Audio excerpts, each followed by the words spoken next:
Hello, and welcome back to the Pokemon.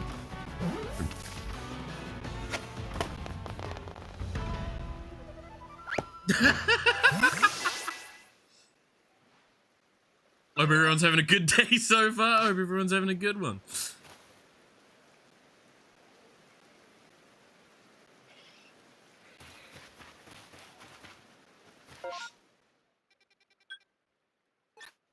What a way to start the stream.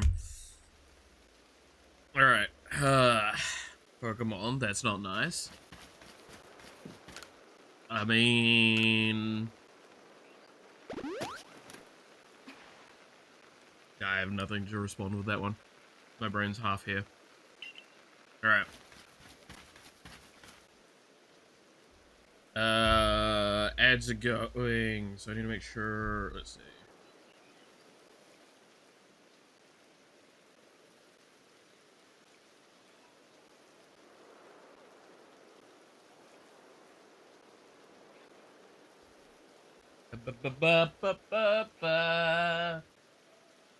Finish my little bit of breakfast I have here.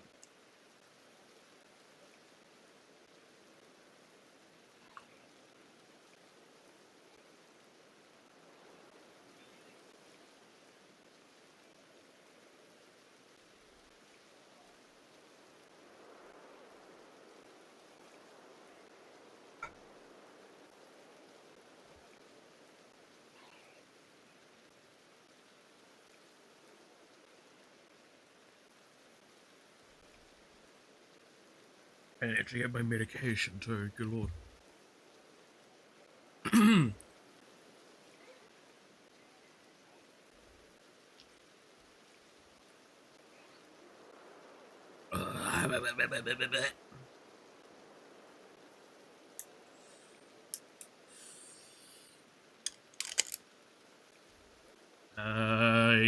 This one? Yes, this one, I think. Alright. Yep.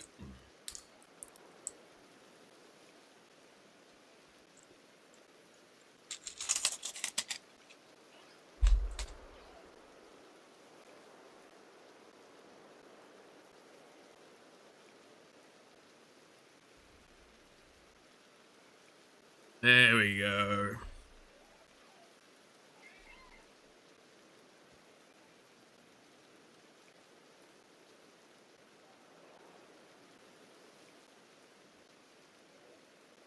Alrighty.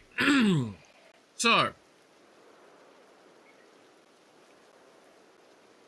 how do I start today? I probably should start talking about what I've done off camera.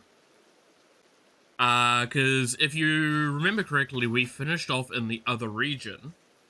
So I decided, because we had a couple of Pokemon over level 40, that we had caught that weren't obeying us and stuff like that, I should probably fix that.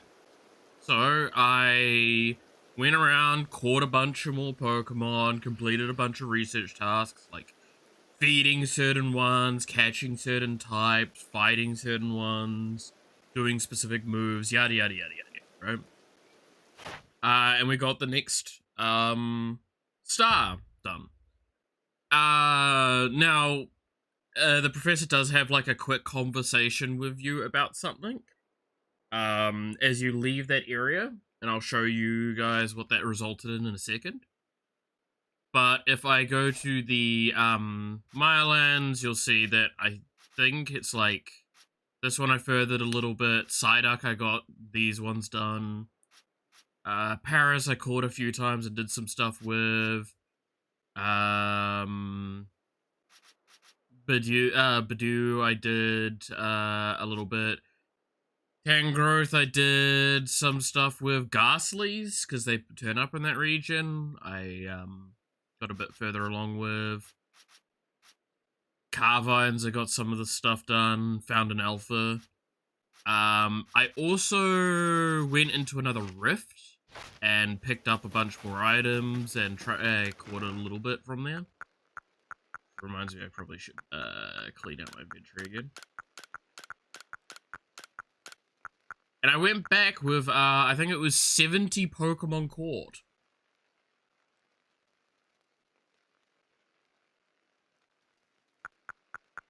So just a little bit. I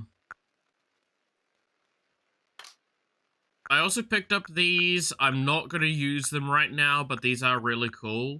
The charms, stuff that you can get, that you can, like, repeatedly purchase, and they basically, as you can read with this one, this tends to be lost before any other items would be if I faint in the field. This is actually a really useful one to run around with, because it means if I go down, I don't lose items. But it costs like 3,000, so early on it's kind of hard to justify because of the cost like comparison. But it is actually really worth it long term. But yeah, so we got that done. Now, the thing that we unlocked that I have to show is if you look in the top right of the Pokédex, there's a little tab there now. And I'm sure everyone can recognize what the fuck that is. Can watch before I get sick of you. That's fair, devil. So say hello to the unknown research. You cannot fight unknowns. You can only find them. They are collectible items around, and you throw a Pokeball and you just automatically catch it. Now, the hints at where their location are is in the text at the bottom. So this was one I found partly by accident. Can you read the text? Yes, I can read the text. Within the settlement, where time, rules.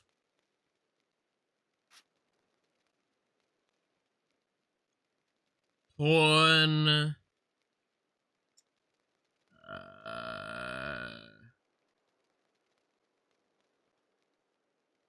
or turn your eyes up at the something island.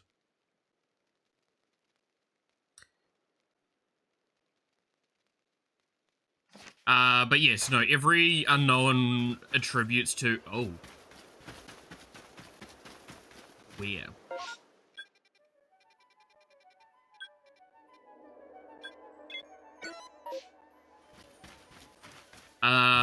Every unknown attributes to a specific letter, you just kind of get used to it.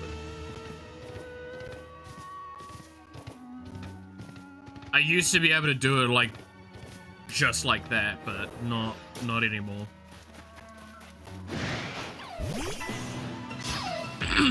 Ugh. Sorry.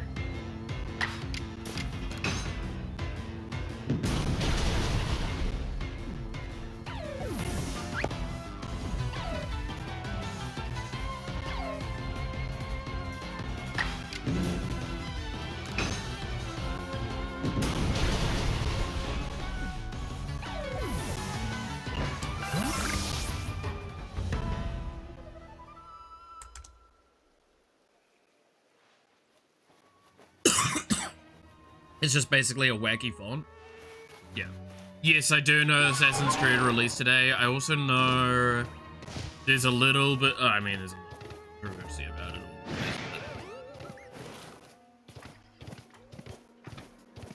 all. For the most part, looks pretty good from what I saw. Look, it's an alpha. Anyway.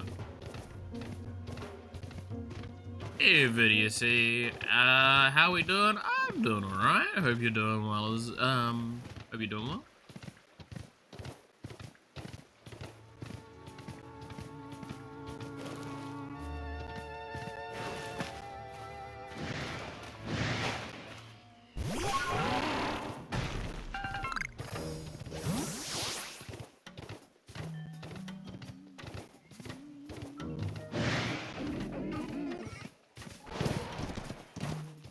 Oh, go, jump, you dumb deer.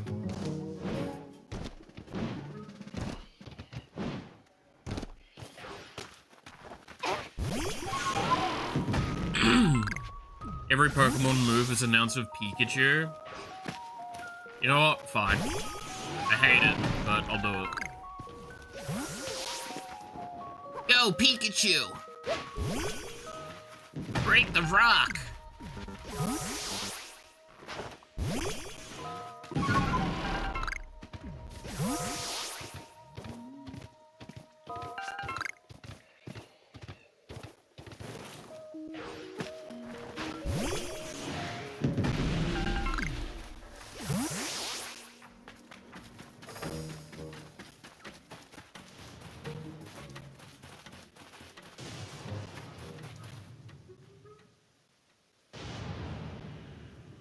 Alright.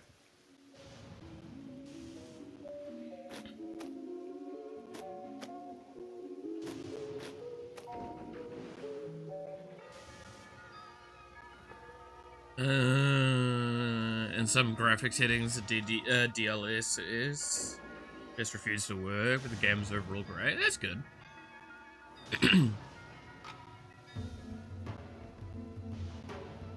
Go, big. Oh, shit.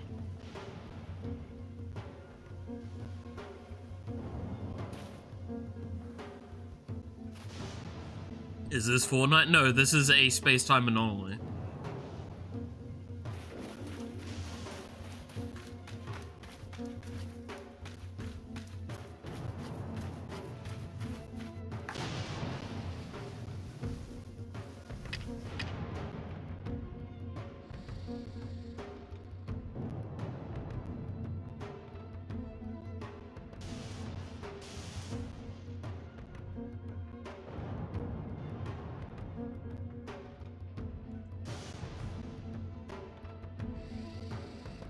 It's Pikachu!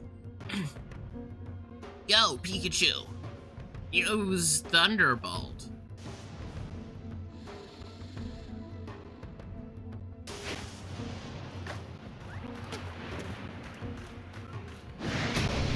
Well, fuck.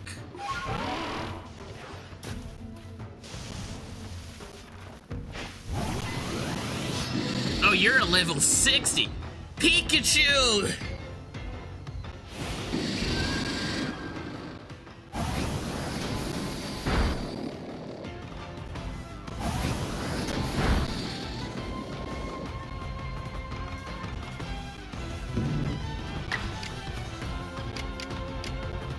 Pikachu, use Crunch.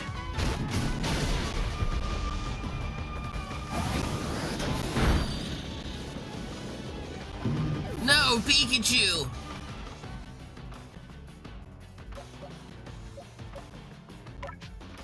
That is my tankiest Pikachu.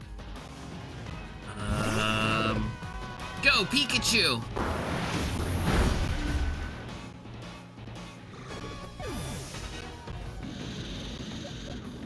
Go, Pikachu!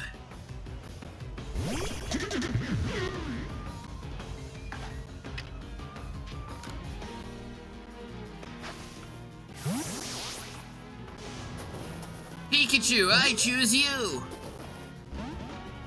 Uh-oh.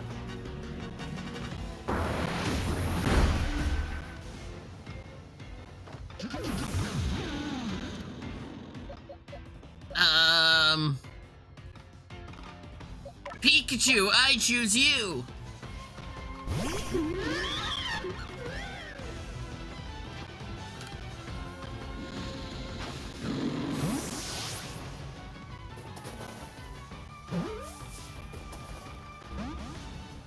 Uh-oh.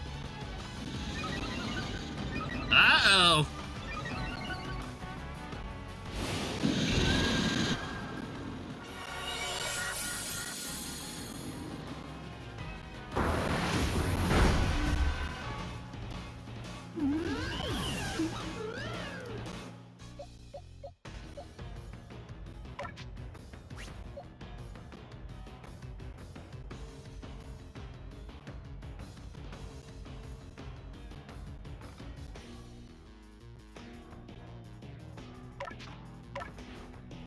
Alright.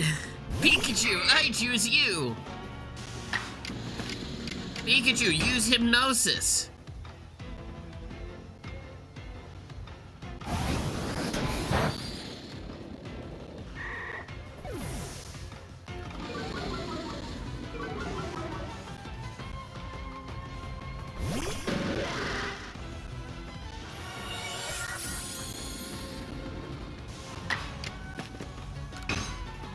Pikachu, use Egg Scissor.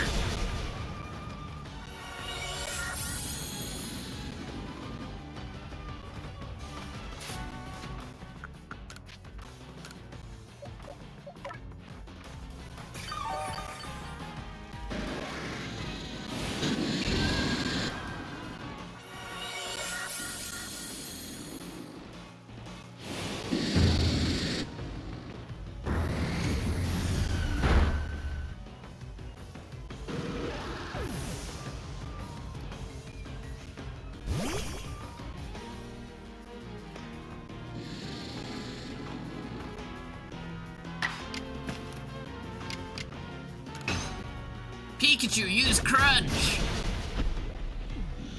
It's fucking dead, I've had enough.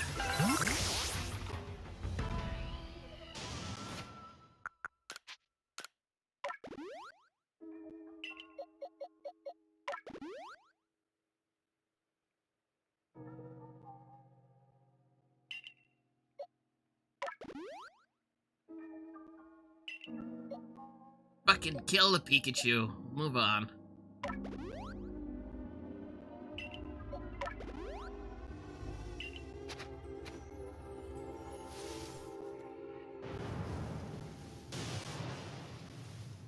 Look, I was only going after the Pikachu because I was waiting for the space-time distortion to occur.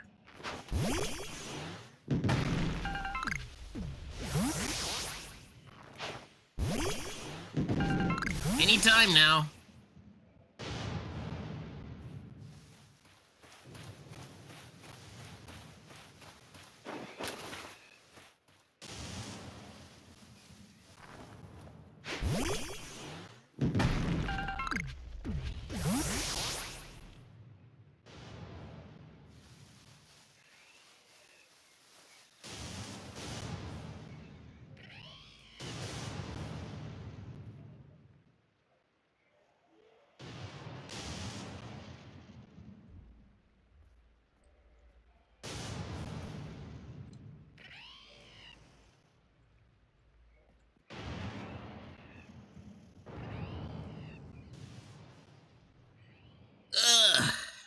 Well, I've revived my Pikachus, so now we gotta wait for the Pikachus to spawn. Spawn.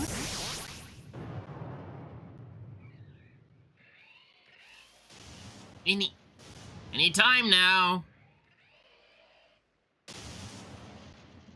Buddy.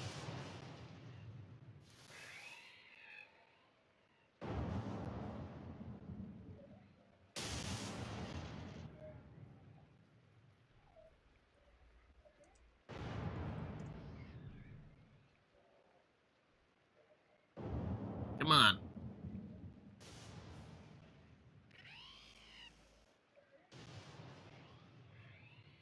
Pikachu, come on! I need you. There we go. Finally.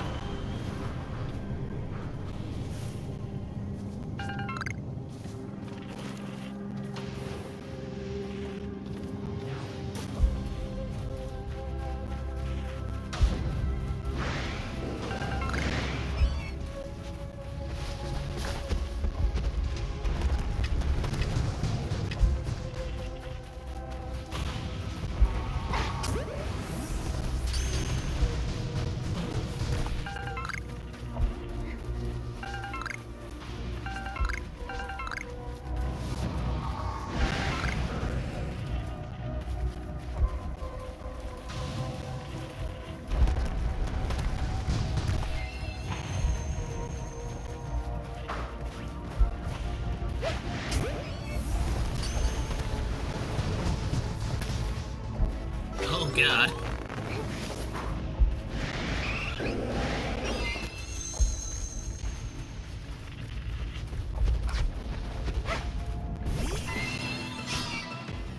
All right. Go, Pikachu! Oh, I don't have to do it anymore. Good, thank God.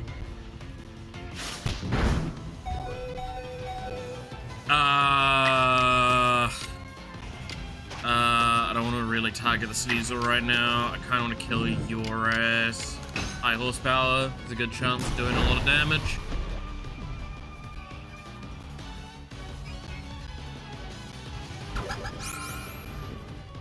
Alright.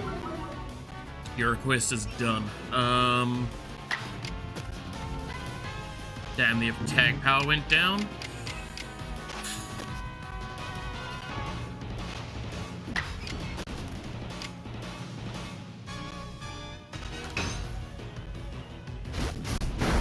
Alright.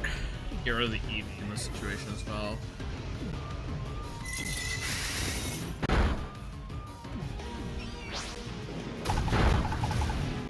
My request isn't dumb, you're dumb. Bam.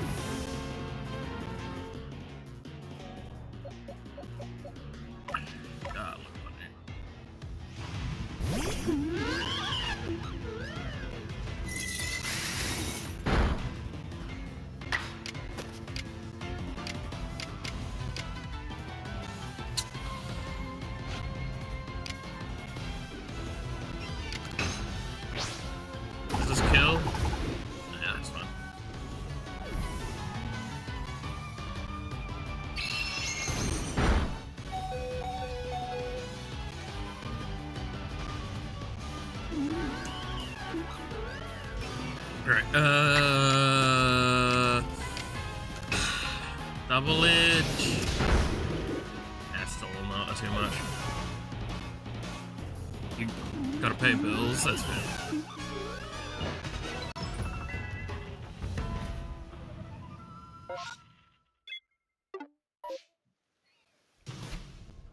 Sorry,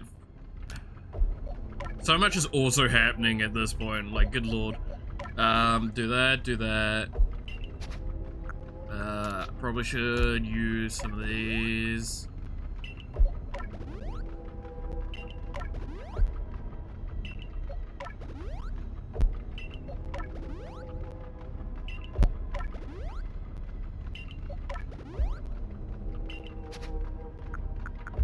And we might as well, do this. So you guys want to see one of the cool things about this game? Say hello to one of the unique Pokemon to this game.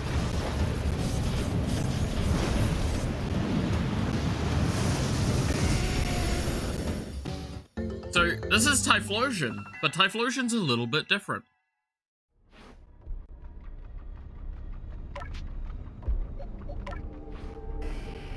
See, it's fire ghost typing.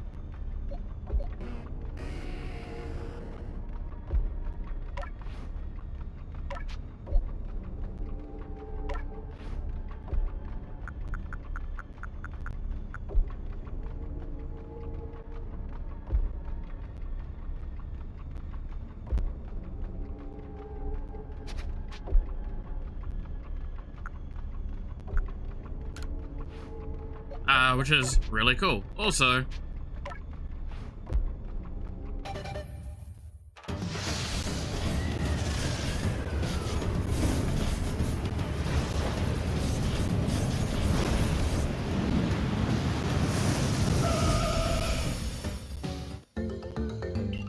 wonderful.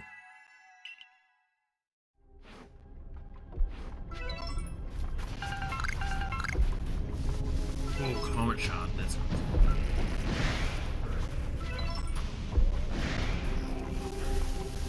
yeah, it is.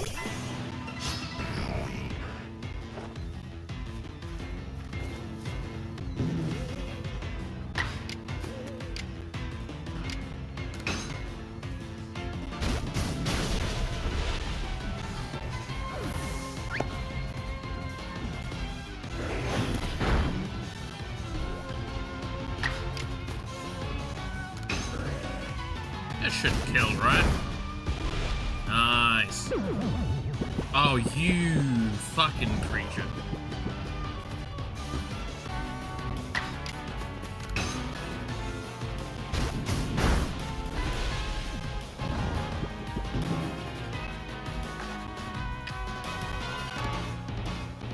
Always disliked catching evolved Pokemon. Yes and no. Like, It's normally not too bad of a thing. In this game, the sheer quantity of Pokemon you need to catch and interact with is just so fucking high that you just kind of catch whatever you can a lot of the time. But also, yeah.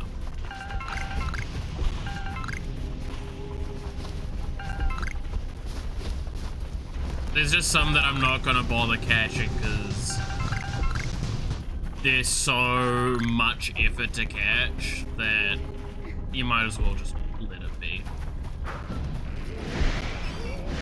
Alright, preferably hit the Haunter first.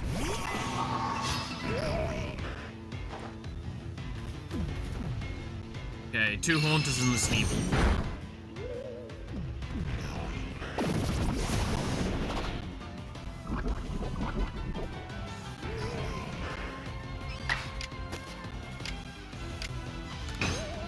Eat the fucking Haunter. Yay, lunch.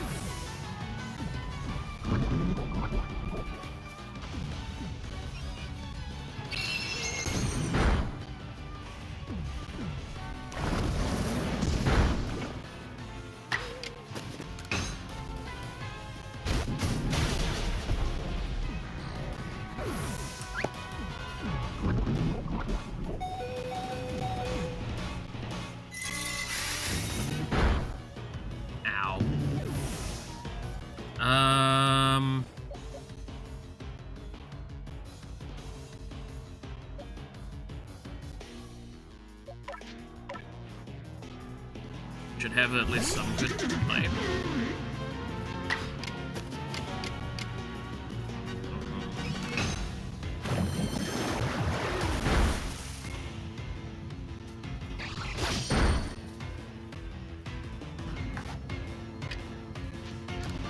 Alright, Sneasel, come on, get in the ball.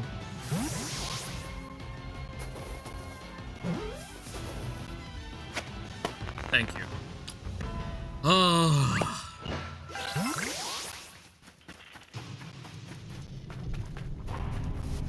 That's a very early Sneasel in the game.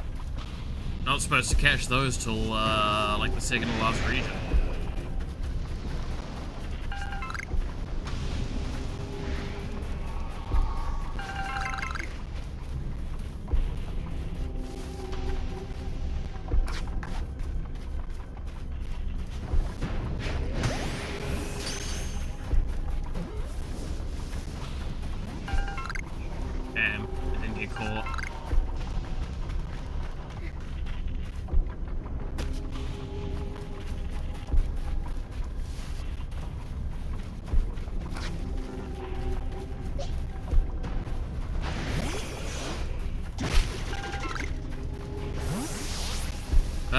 Onyxes are just naturally spawning in the next area. I'm not too fussed about them.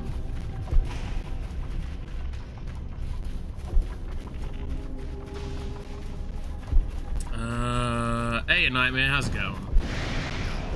Ghost Ring also spawns in the next area. Haunters also spawns in the area.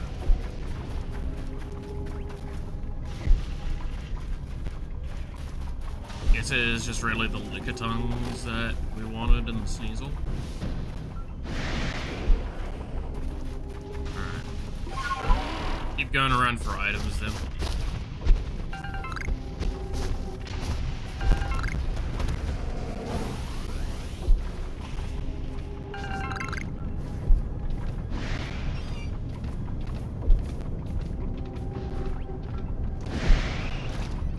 Not even getting... Okay. Slight spoiler to these areas I will just give you now. You can actually just get evolutions in it.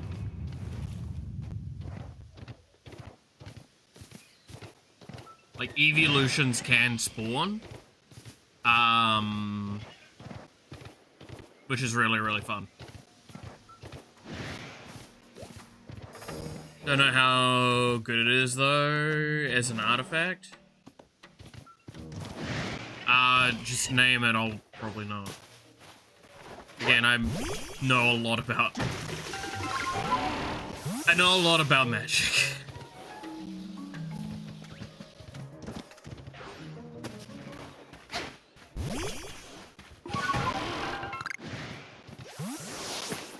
But keep in mind there is tens of thousands of cards, so like just saying an artifact that's expensive, I could name like at least 20 off the top of my head. Sword of Fire and Ice. Okay, don't need to tell me the set because Sword of Fire and Ice is a reprint. Yeah, Sword of Fire and Ice is very, very good for Voltron decks. That's the blue-red one. I know it's colorless. It's called the blue-red one because the swords of X and Y are always protection from 2 colors and give you effects relative to them. So that one will have protection from red and blue.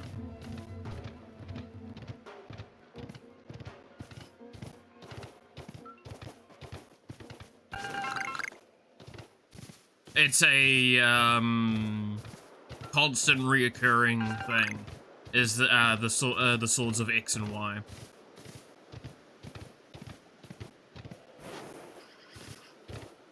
If I'm remembering correctly, is that the one that cares about your hand size and the opponent hand size? Pretty sure.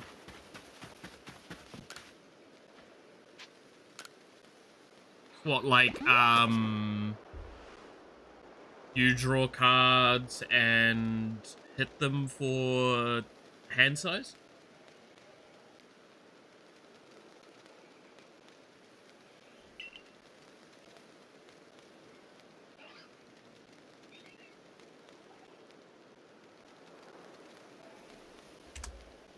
Or am I thinking of the other one?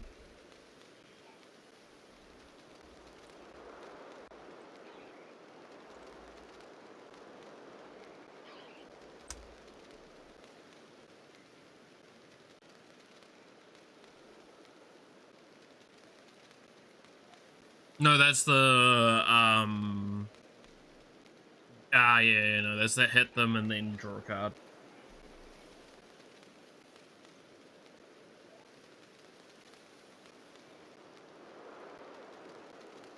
Which one am I thinking of? Is it the white-blue one I'm thinking of?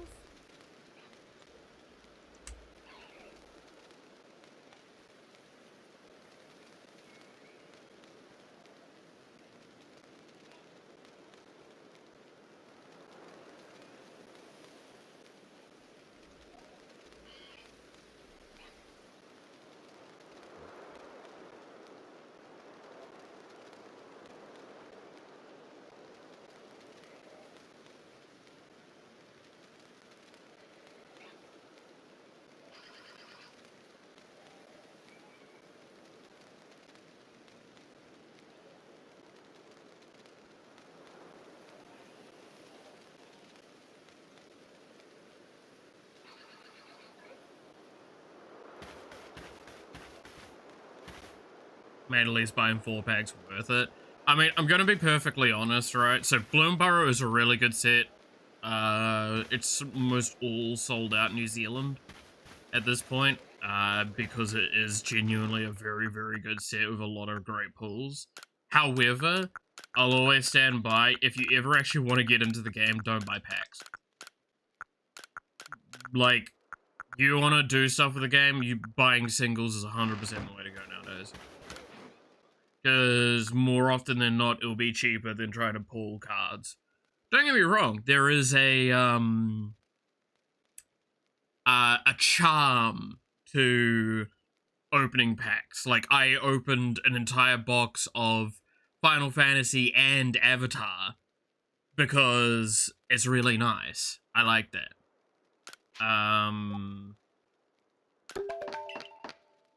But as the kind of standard is at the moment, it's just not worth it to buy the things. Just like the art. That's fair. Everyone gets in the game for different reasons, right? That's also an important thing to remember. Is,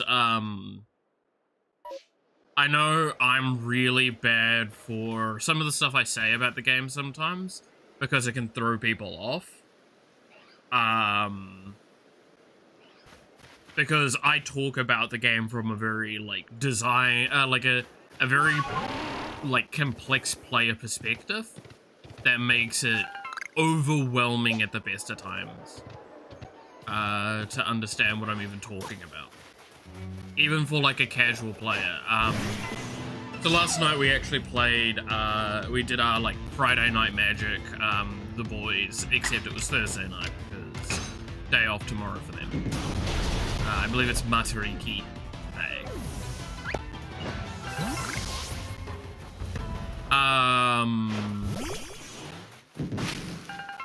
So it is like one of our holidays.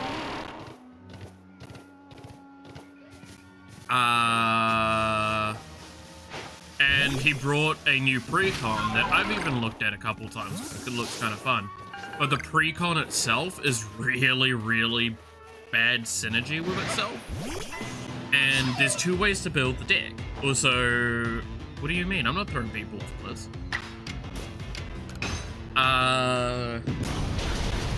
But the synergy of the deck is very, like, again, precons tend to have, like, two playstyles that they're trying to do. The problem is this deck has them kind of going in two different directions. One wants you to cast dragons, the other wants you to just cheat them out. And they don't kind of synergize.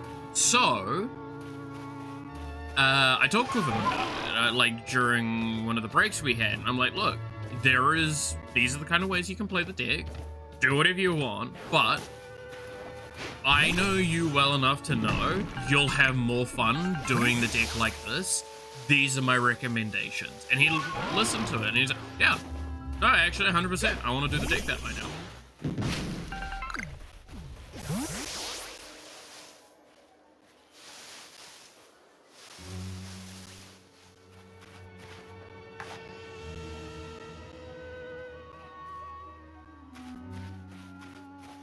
That's the kind of person I am, is I actually love working through that sort of stuff with people.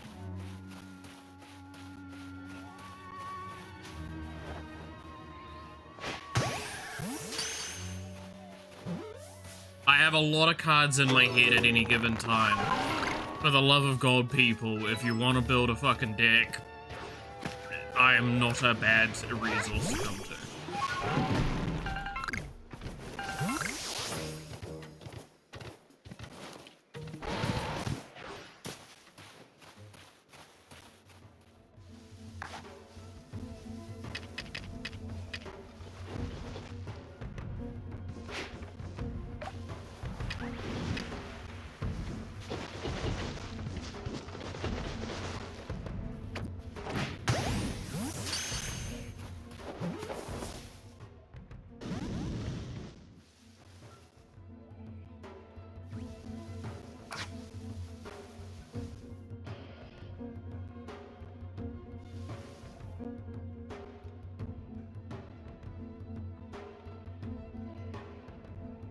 Don't know what to do with the ones I don't need / don't like the art of. Sell them. Trade them into shops.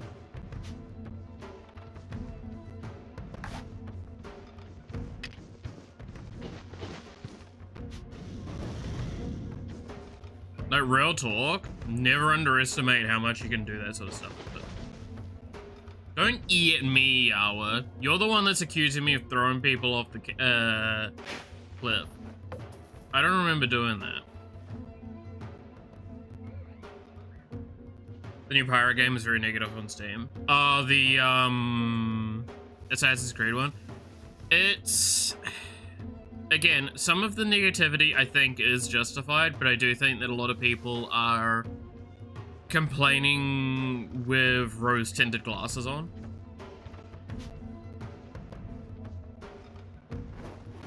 So I think a lot of it is extremely unjustified.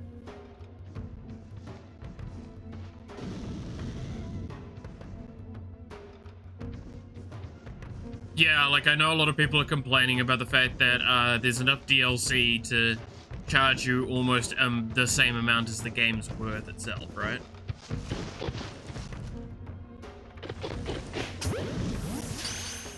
I'll send the cards to people for free for funsies. Hey, I'll never say no to free cards. I can tell you that now. But yeah, no, like, I think the only valid criticisms I've heard are, the frame rate issues that the game has. And,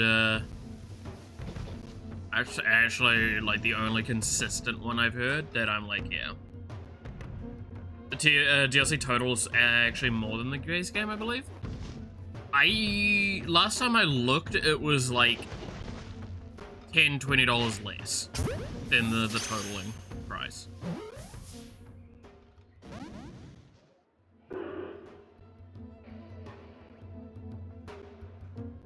Like, it was a little short. I could look right now.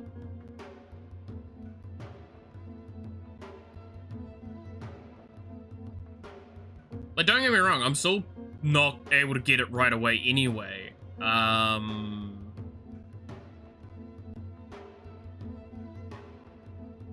no, it is more money than the base game. Yeah.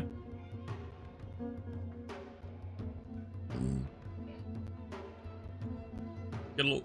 Oh, pardon me, good lord. It is a lot more.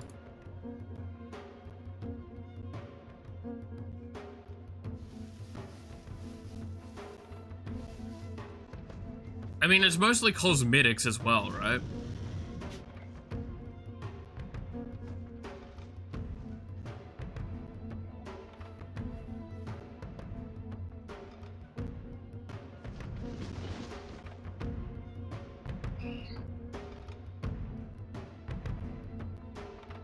You're enjoying it? Well, I mean, yeah, 100%. Like, this is the era we're in where people can't enjoy things. They feel like they have to make a political commentary with stuff, even though it's like, it's not really need to be part of the argument, realistically. Look, don't get me wrong, if you want to boycott Ubisoft or anything like that, go for it. I don't think that's a bad company to boycott if you're going to boycott anyone. But at the end of the day, if you enjoy the games and they're not, like, breaking the law,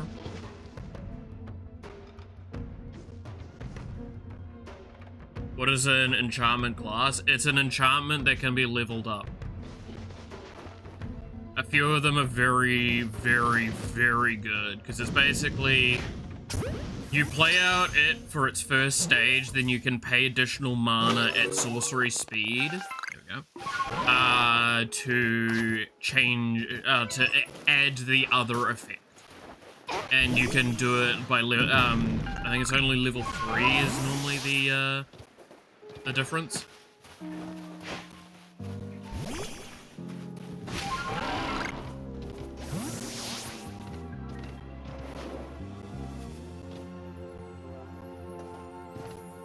Think of it like this, a creature is a legendary, like, say, you look at a creature, it's a creature, and then it's got a dash human. It's the creature type. Class is just is an enchantment type, like Shriners.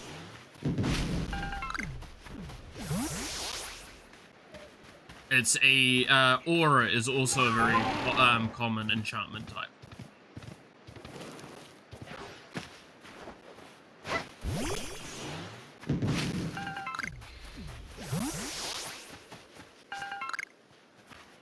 It's just its subtyping, nothing special about it.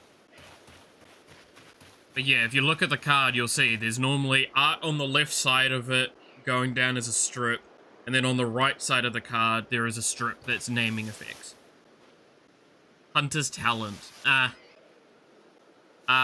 Is that that's the food one, right? The green food one?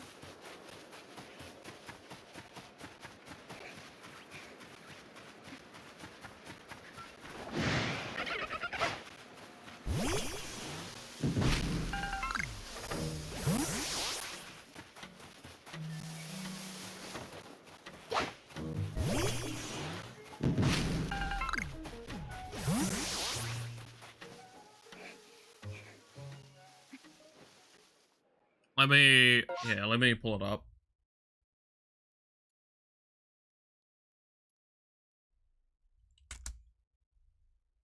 I think I've got Hunter's Talent as well. Not a... Hunter's...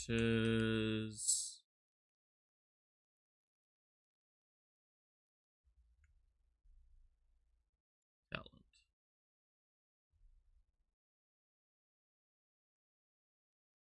No, that's not the third one. Telling me the art's not gonna help.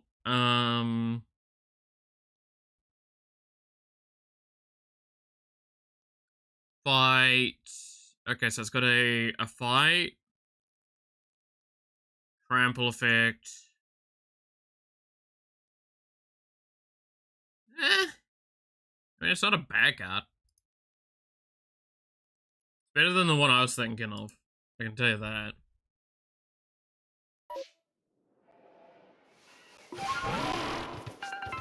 But, like, level 3 being where you get the card draw is rough. That is a really high investment for something that's very easily removed.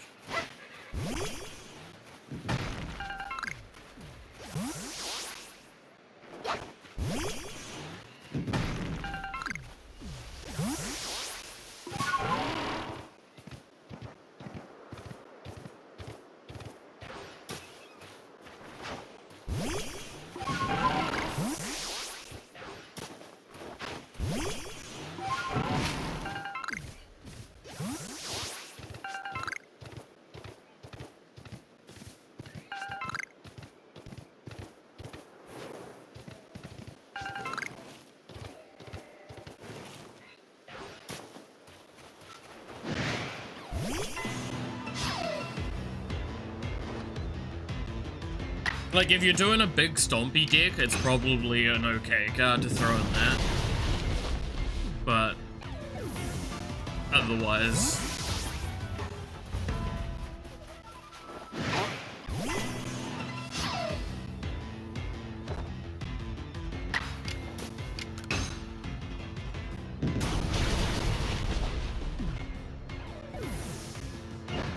Oh, you got Maybelle! Maybelle's a good one. That's a real fun to build, fun one to build around.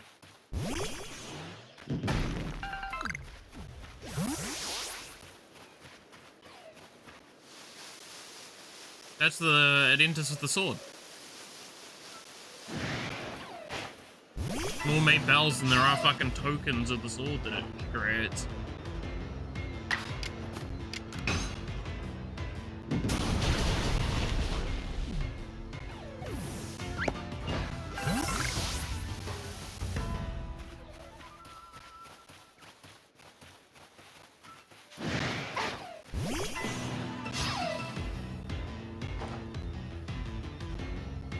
Look, it's Boros Go Wide equipment, which is like the two things that those colors do the best.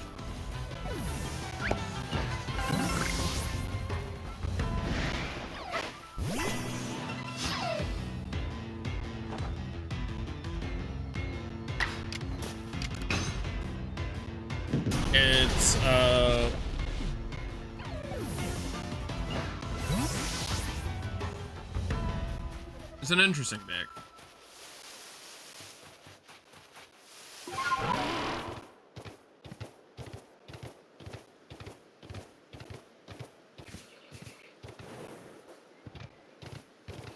By the way, I've been like half zoned out on the game at this point, just going around and killing shit. So I apologize if the gameplay is kind of meh.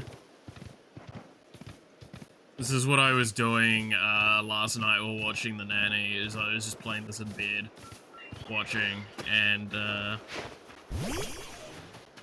getting some of the stuff done.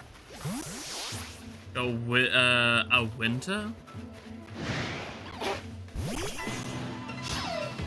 A winter and summer forest, a green swamp, and a shiny foil mountain. Oh, okay. Yeah. I mean, I don't really care for basic lands. I have enough basic lands to build, like, several decks and still have enough.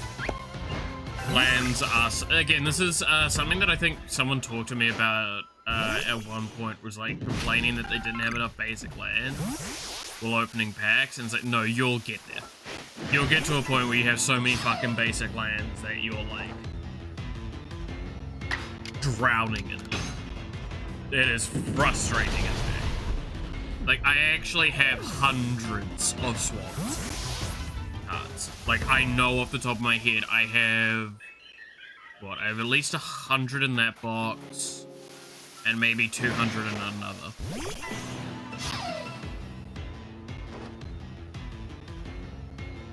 Blankly staring at a single page in the same book, not even reading it.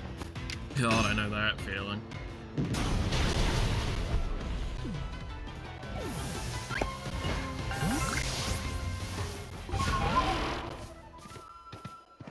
To be fair, like I've been basically keeping an eye on my the Hatsune Wooberg deck that I've been working on, the Child of Alarm with Gate, and I've just been like slowly keeping an eye on prices for the cards and everything, because I can't buy it, and I said until the PC's done, I'm not allowed to spend money on Magic.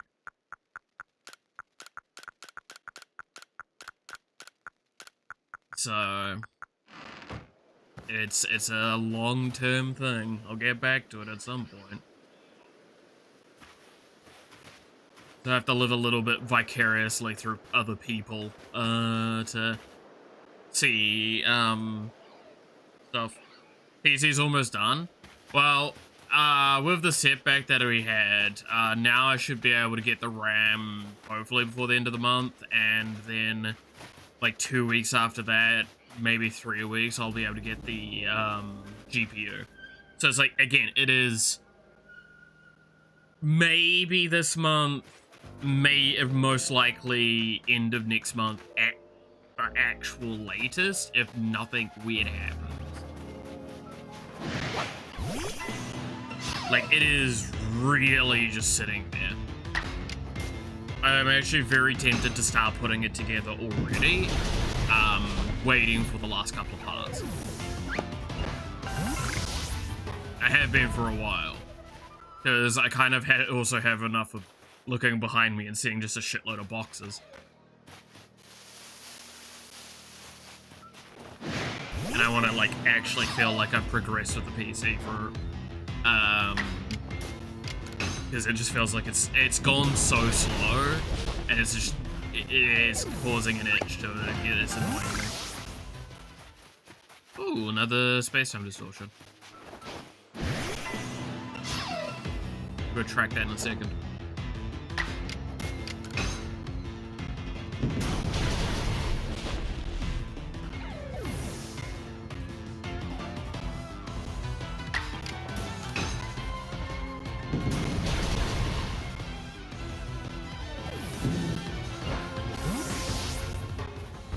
I think I need to just... I'm trying to do like the numbers in my head right now, which is a very dangerous thing to do on stream. Ever do maths on stream, guys? It's a dangerous, dangerous thing, because you'll almost always fuck it up and then you look like a complete moron.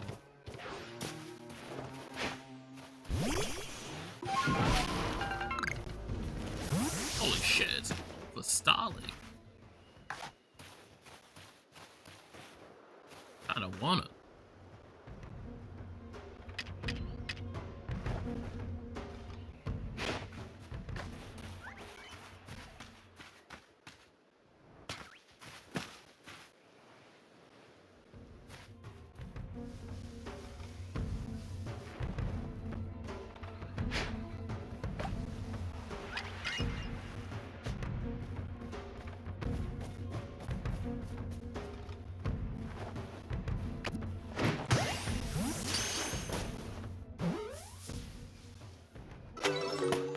Yep.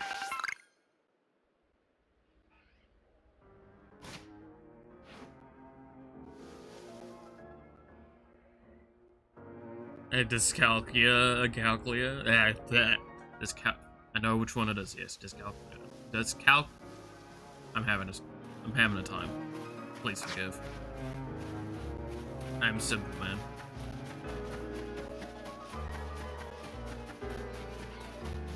Do I? No, I actually have very little excuses because I'm a, I've done programming and have had to do a lot of maths in my time. Now, admittedly, programming maths and actual, like, mathematician maths are very different. But also, I should be able to do a lot of maths in my head to a fairly complex level. And I play Magic, so I also should be able to do maths to a complex level. I still can't count my damage sometimes. I do have to have help.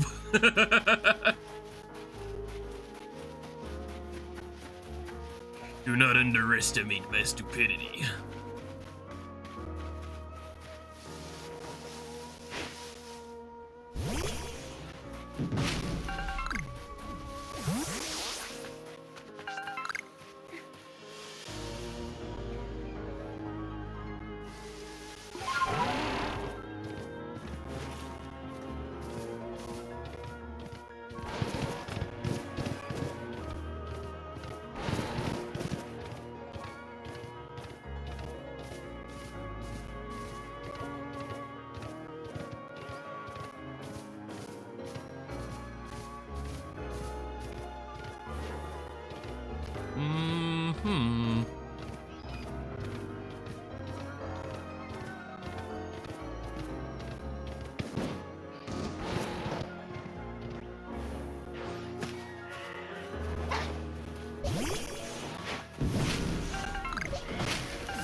Alright,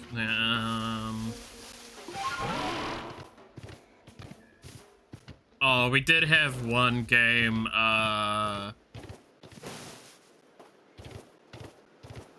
last night that was, like, incredibly tilting for everyone.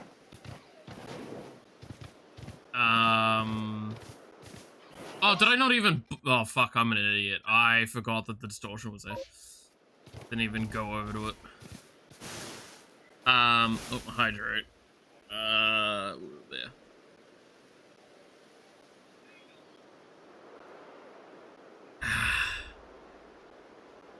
Oh! Don't posture check me. I'm always in a bad posture. Such an easy check. No, we had a terrible game last night, where all but one player was incredibly tilted. Because, like, so, I was playing my Davros deck. I'd done some cool plays, done some removal, done some stuff. I was definitely the problem at the table. And there was one other person that was a slight problem, right?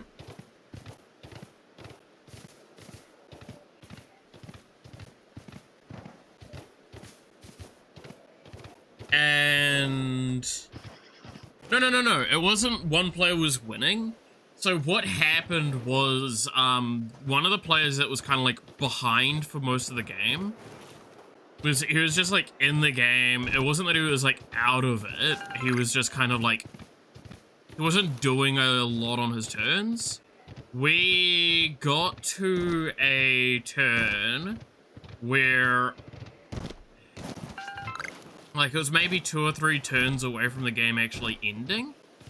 And he board wiped, resetting one player basically back to the Stone Age. In a really bad way, because it was their commander had died several times.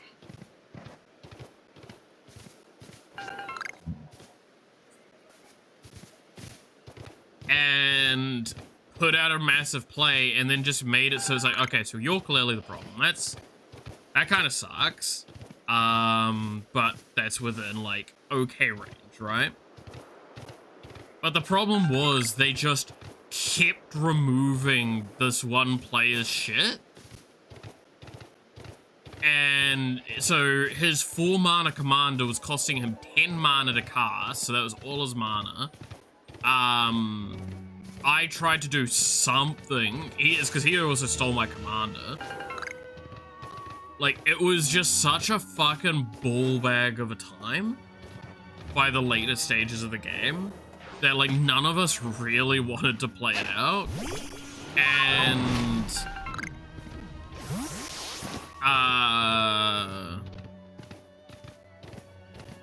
it just, yeah. One moment finally happened where a person realized that he'd fucked up about something, and he's just like, I'm actually just tilted, I'm quitting this game. And since most of us were also tilted, we're all like, you know what? Yeah, let's leave this game. We shuffled up, played a different game with different decks, and I'm gonna be honest, I was still a little tilted. And the guy that was like losing really heavily the previous game basically did a play that was so like, oh cool, he's won the game. That I just scooped and fucking grabbed a drink and left. Went and watched the nanny. I was like, I'm done. I'm really done. I'm not playing this out. Because it's like, it was a turn to Jeska's will targeting me, so I scoped, which I basically said, you target me with a Jeska's will, I'm quitting I'm leaving. Because you're gonna have, it's just gonna be such an unfun game to play at that point. Because he'll get his commander out, which his commander is the Jaws card. Like, it's literally the Jaws shark. And he would just swing at someone for like 6 damage and basically kill someone in like 2 turns. And I'm like, cool, I know I'm gonna be the first one out, so I'm just gonna leave now and not bother.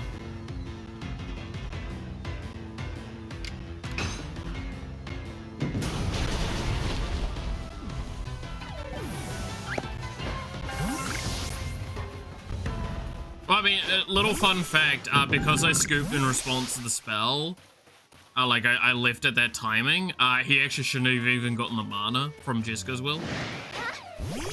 But he was like, oh, I'm counting it anyway. And I'm like, yeah, I'm tilted and you're tilted, so you're gonna take it. But like, I just don't care. It's not my problem anymore. Like, rules-wise, you shouldn't be doing it. I don't think anyone's gonna fucking tell him otherwise. But no, that moment, Jin, I play a lot of Hearthstone. That happens so often, right? It's one of those things of like, if you're a good enough player, you can recognize when you've lost the game. And 99% of the time, when I've lost the game, I just concede on the spot when I can recognize it.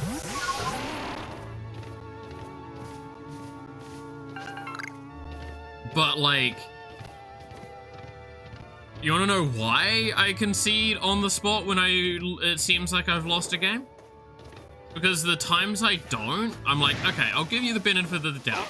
Do your thing, kill me, right? Like, you got lethal on board.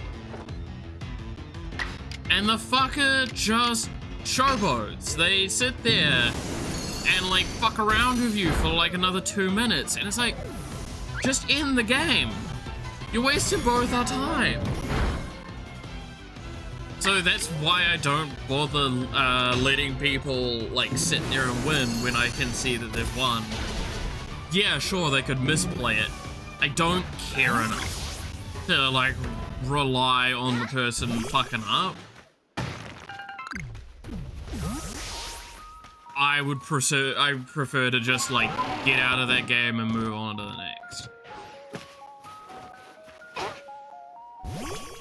And I cannot stress enough, no offense to actually full offense to Hearthstone players, that happens a lot, is they will just sit there and go, oh, I've got lethal, cool, I'm gonna do some more plays because I want to play more of my cards and do more of my shit.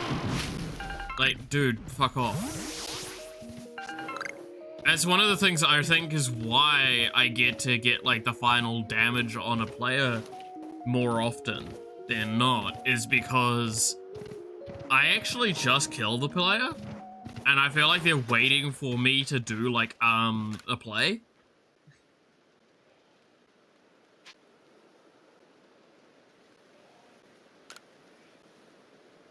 And if that's what I think it is, Nash, you getting a refund. Have fun with that.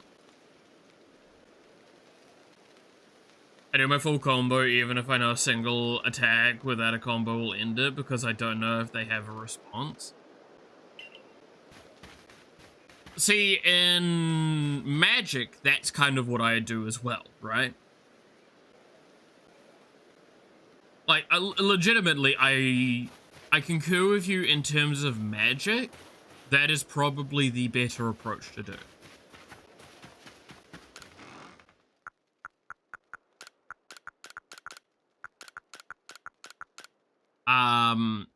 Like, I will not dispute that in the slightest.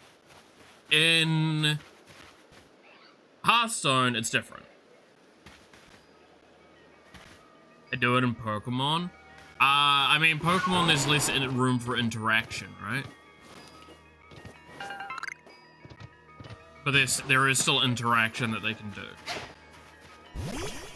Like, that's the thing, is like, the reason why I say I don't do it in Hearthstone, but I do, like, I don't, oh, sorry, like, I just end it in Hearthstone, whereas I don't end it in Magic, and I do the, like, more effort, is because Magic actually requires you to recognize the opponent can play at instant speed.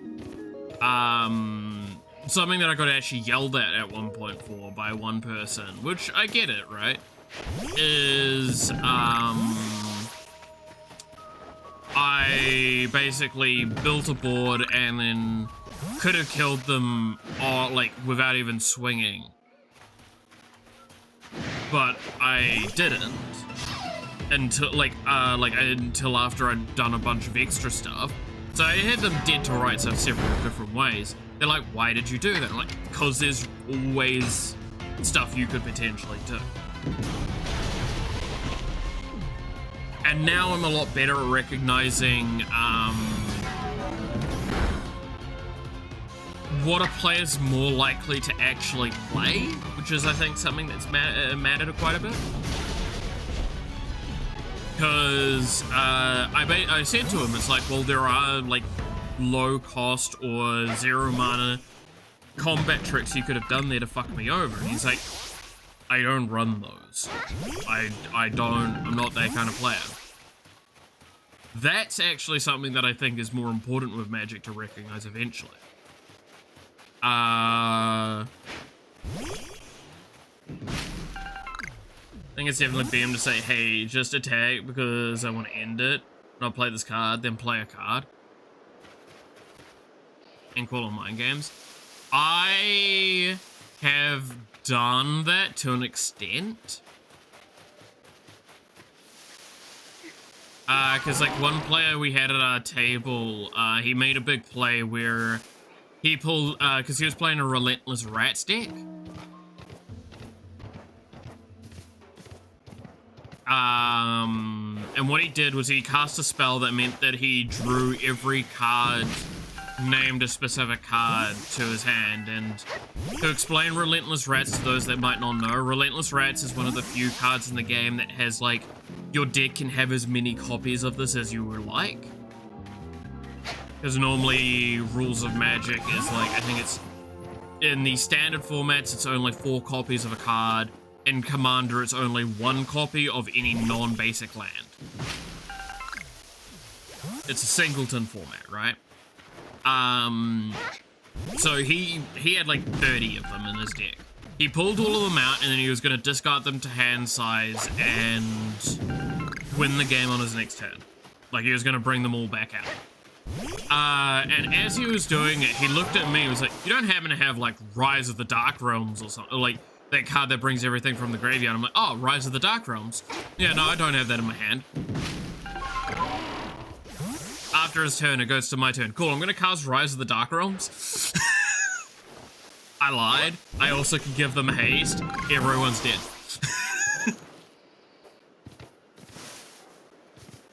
That one, that's a little different, I would consider. But that was also partly because, like, everyone other than him at the table knew I had it in hand. Because I showed them. That's why he was, like, thinking I had the... he was like, wait, do you have that card in your hand? No?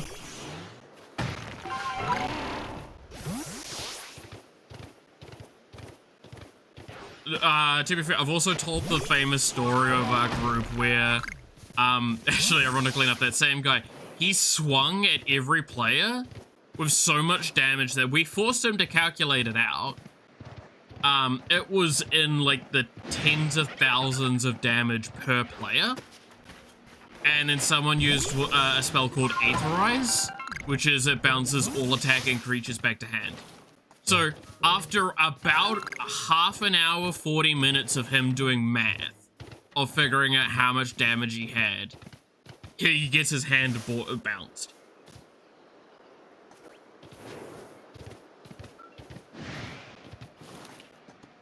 And we all laughed hysterically at it.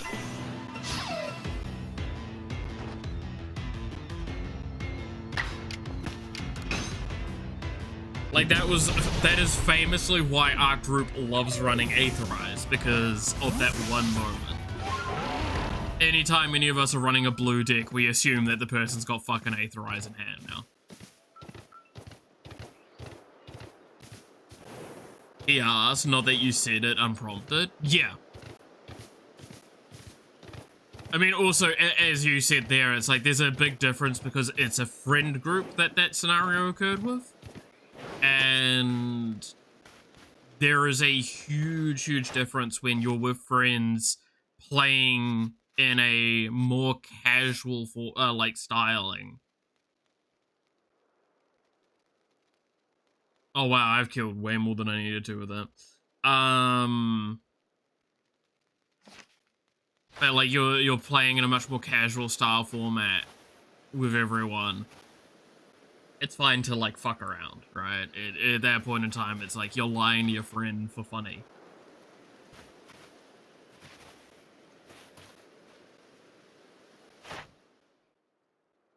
When a random dude does it, it's a dick move. Yeah, no, 100%. Like, it's one of those things that you say it like that, and it almost implies it's like, oh, maybe that's just a dick move to do. No, it's actually 100% true. If I am playing against a random, I'm not going, like, I'm just going to not say anything. Right? Depending on how serious we're being.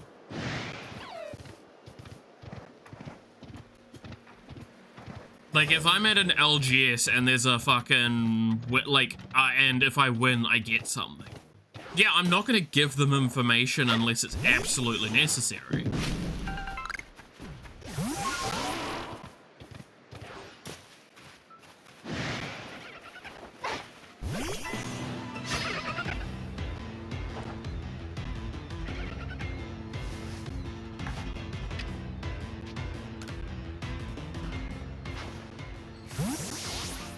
Like, that's why, I like playing with people I know.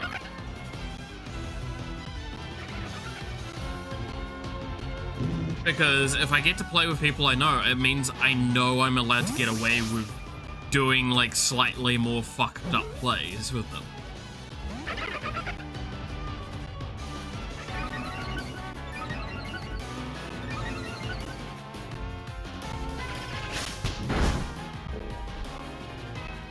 I also appreciate that, most of the people I play with know what I'm like. At this point, so they know, like, it's not that I'm trying to be an asshole, it's just this is how I do play a lot of my games.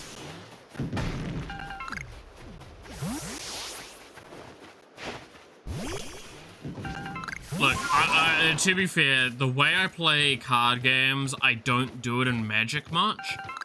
Purely because the few times I've made decks that do that, they just really, really, like, aren't fun to play for other people. And is one of the biggest rules I've set myself with playing Commander is to not play decks that are unfun for the table to play. Like, I can play the deck and have fun, but if everyone else isn't having fun, what's the point?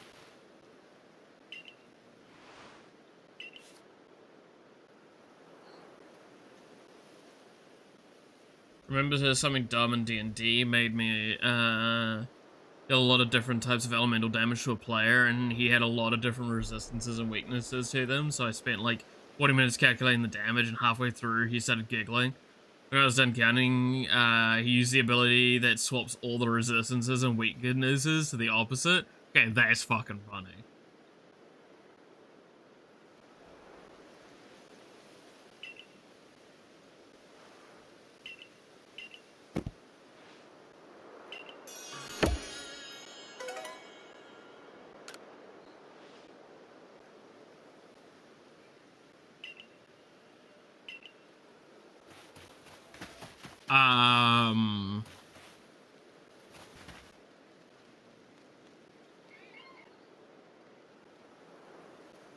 He didn't disagree with you. I mean, 100%, right?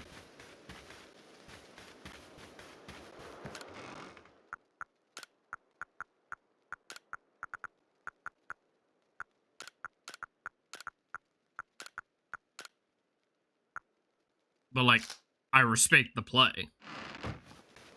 You gotta fuck with the fuck with people.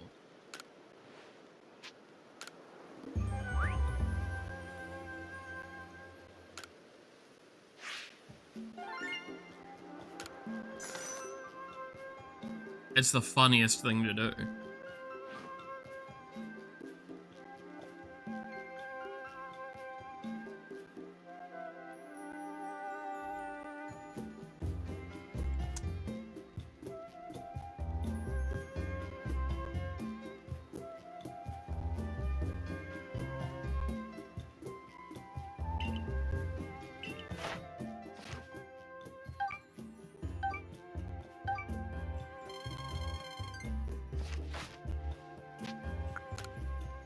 I'm trying to think. But yeah, no, that's what I say. Like, last night's games were just kind of frustrating because, like, the first game just didn't play out well for anyone. Even the person that was winning was just like, about it.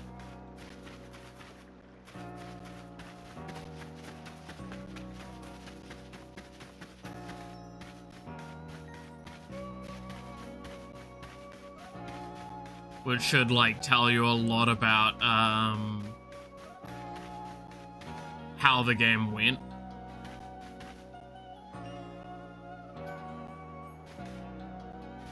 I'm trying to remember.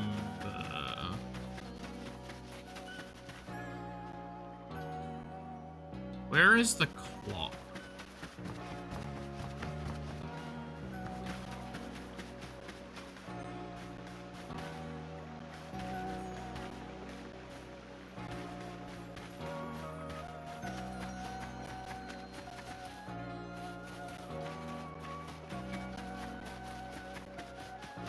We might as well see, by the way, if that weasel meets the conditions that we needed.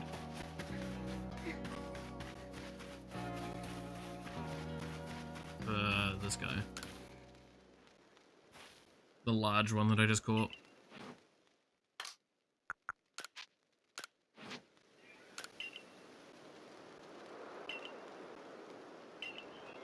You bastard.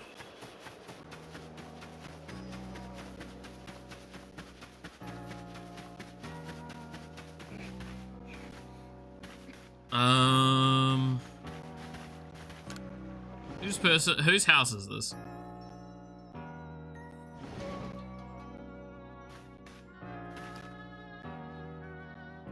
Nothing interesting in here. Just enter random people's houses.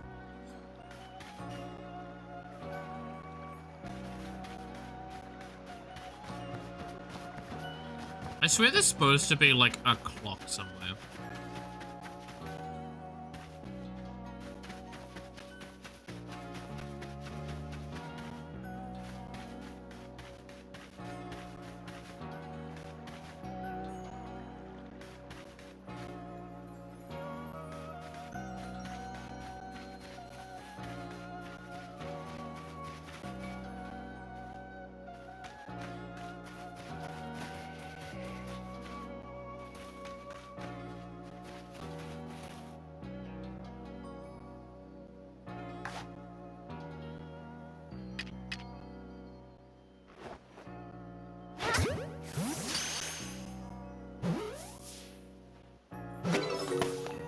Oh, I found one of the unknowns.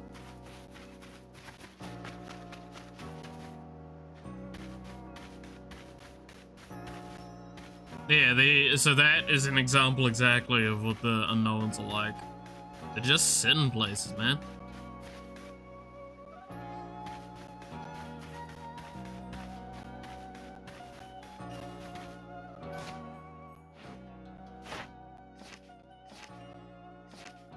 That was the question mark. Where things hang to dry at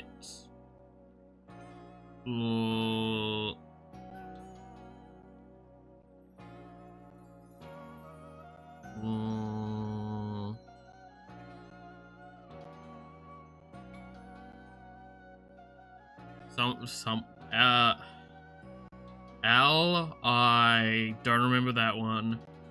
ING.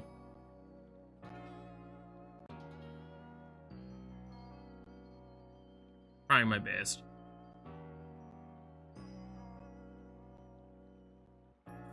Forgot to add a flower to your user? Why do you have a flower? Flower.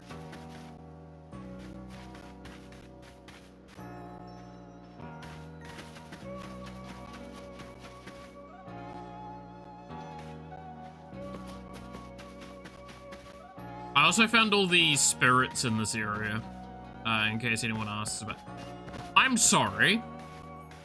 Do I seriously struggle going upstairs? Stairs. Bro, how bad are my fucking knees?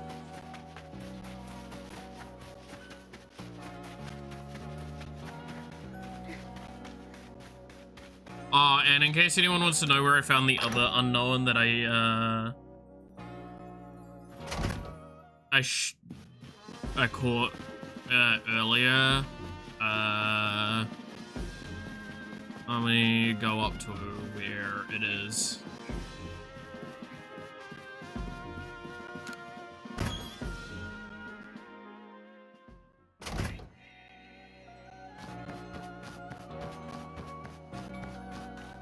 It was on that eye right there.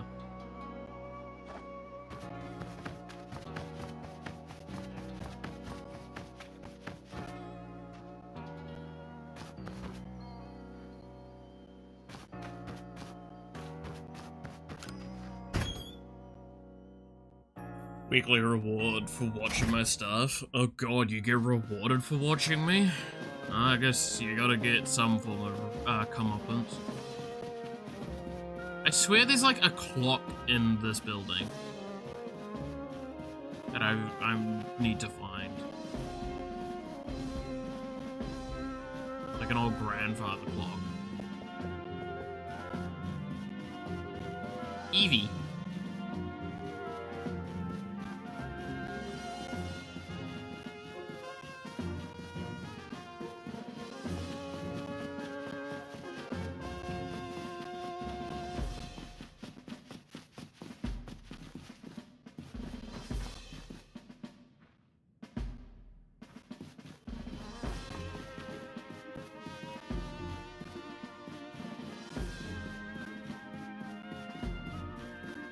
God, the tearing when I, like, And rapidly moving that around looks horrendous.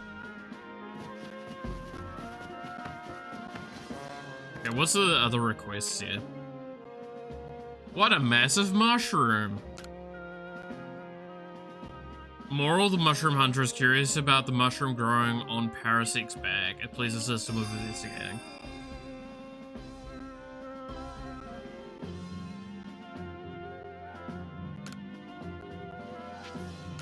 Battling with Pachirisu. Ran from the security corps is trying to think of battle strategies to use with his Pachirisu. Time to talk to the chap and see what he needs.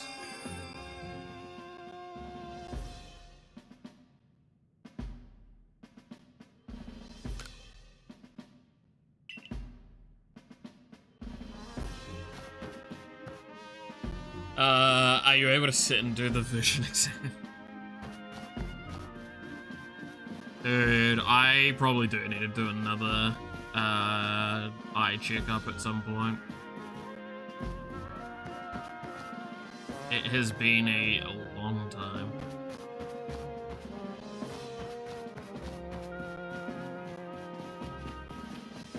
You see the one short of for a special magic item? I feel like I did, because I know I've watched all the up to date on most of the clips on Discord, and that sounds familiar.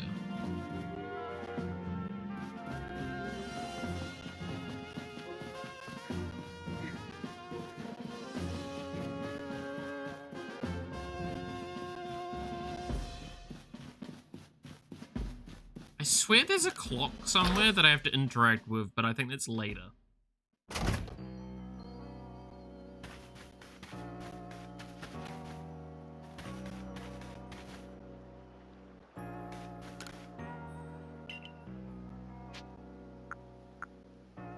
Great bullshit.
Right, I can at least talk now. Fucking hell.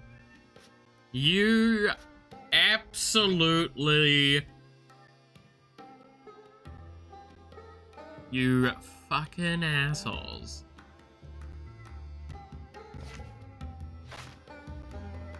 Fucking goddamn it.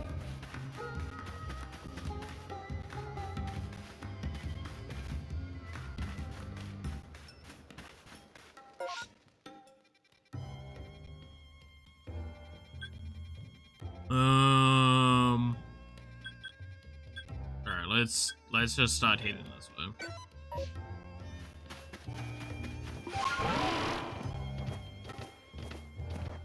Why is everything so fucking misty when I can't even see shit anyway?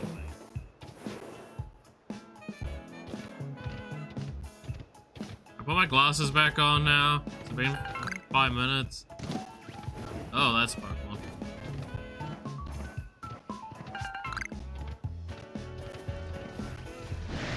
Oh, that's a Pokemon. Oh, that's a Pokemon. That's a Pokemon. That's a Pokemon.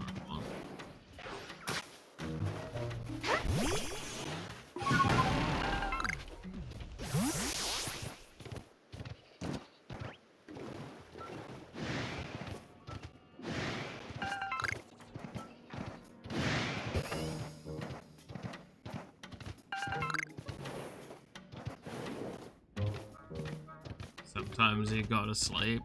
Yeah, but like... banning me from being able to see and speak as you leave is such a food. I hate it. I love it. I hate it. I respect the play, but like, god damn it.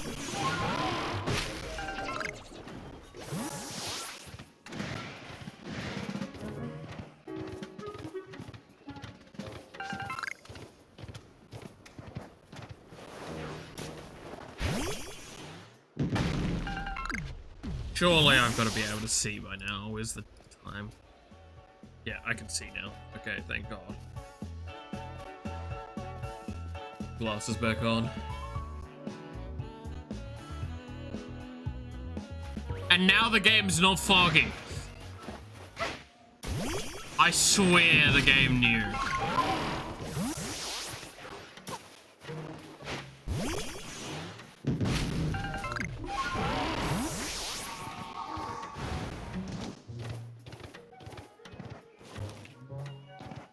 There it is.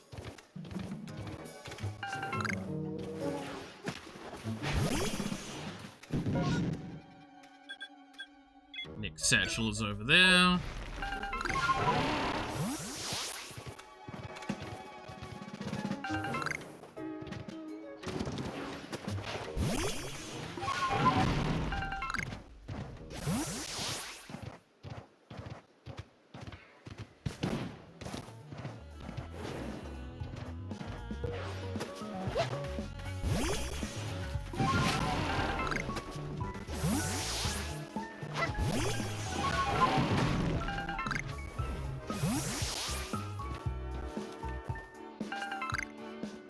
But where in particular is it?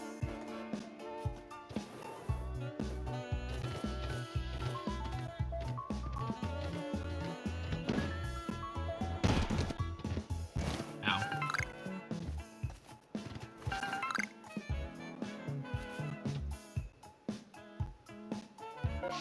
Alright. Can't guarantee getting over those for now. Alright, let's go do the stuff. We should probably progress the main story, you know? Or, go chase whatever the fuck that is.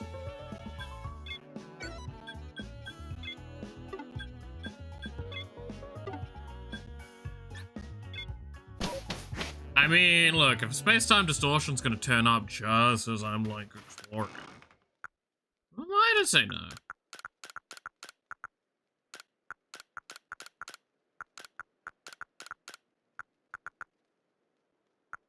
It would just be rude of me, right?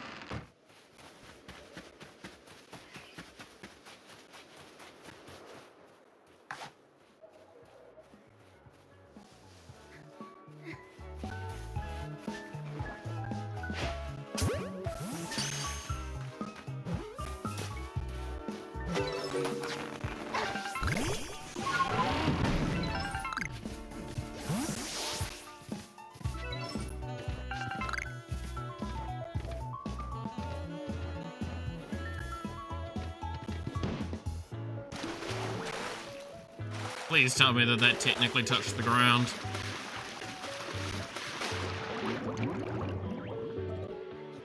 You bastard. So that's what happens when you drown, by the way, in case anyone was wondering.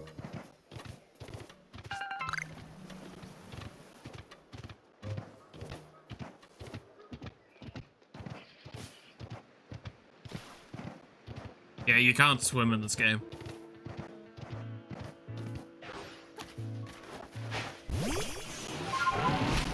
Look, I can catch God, but swimming is ambitious of a request.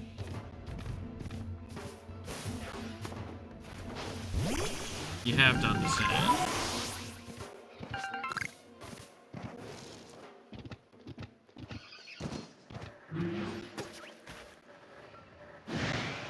Ah, bugger.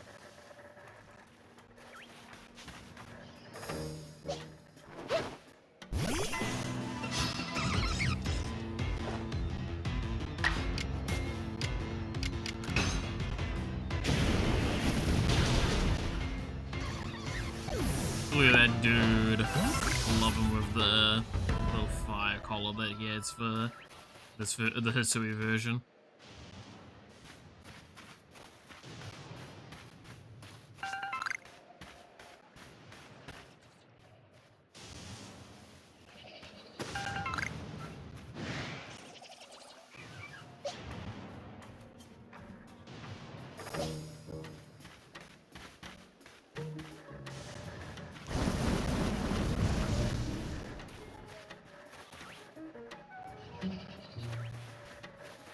Oh, I'm getting chased by a crocodile. That's what's happening there.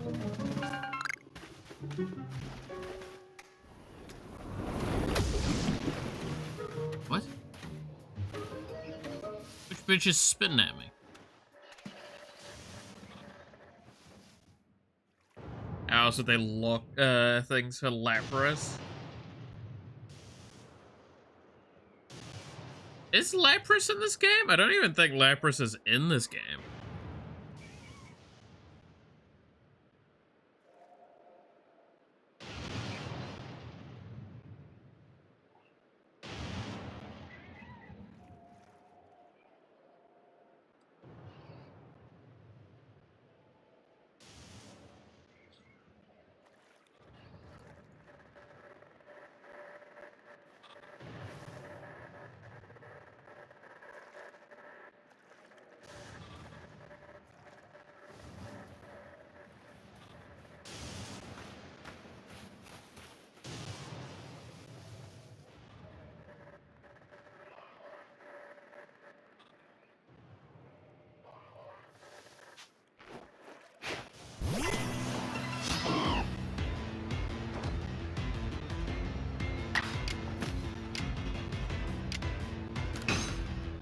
Lapras is your dedicated swim mon.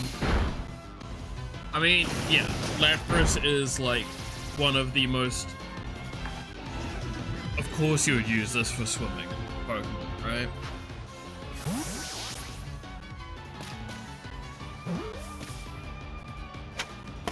It just feels correct.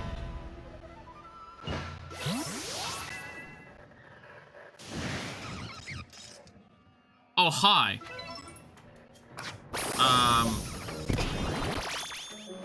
Hey, do you mind?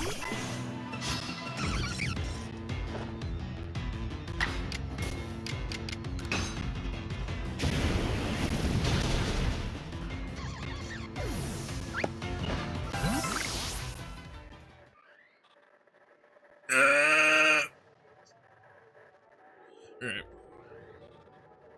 I can't remember how long it takes these fucking distortions to turn up. I swear to God, it takes far too long.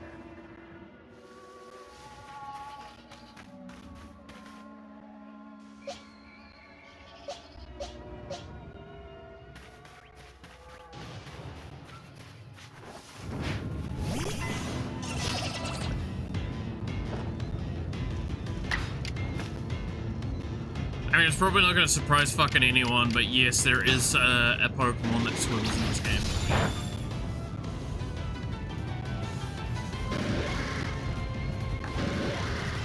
Like, spoilers, there is at least 3 more mounts that we need to get in this game.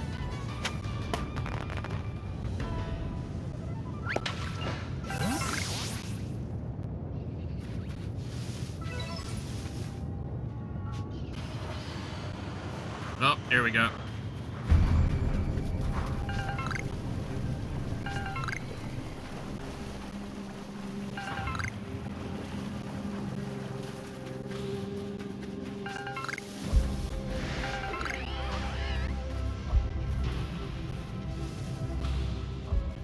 Around like here. And I'm more here for loot and unique.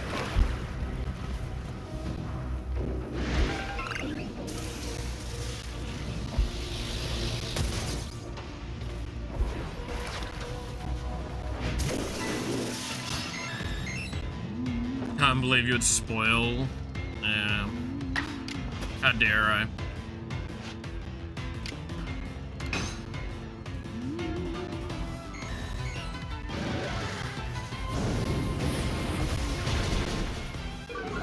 Hey,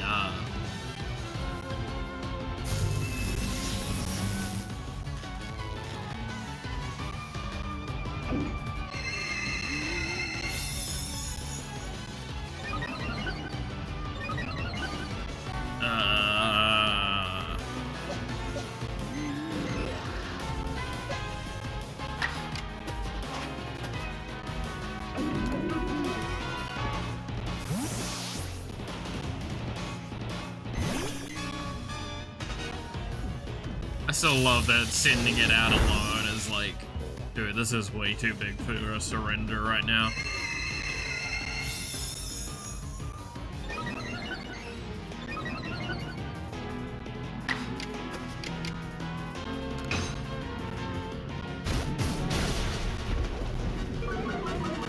Been 40 in-game days, wondering why my in-game batteries never recharge. I only realized I've got to turn the in-game charger on.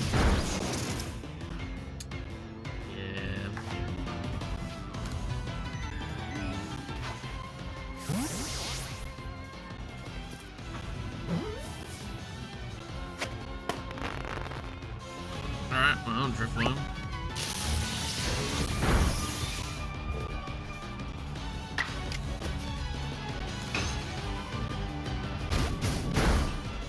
I drank pickle juice today. That is a thing. I have to say, pickle juice does not sound the most tempting of things out there.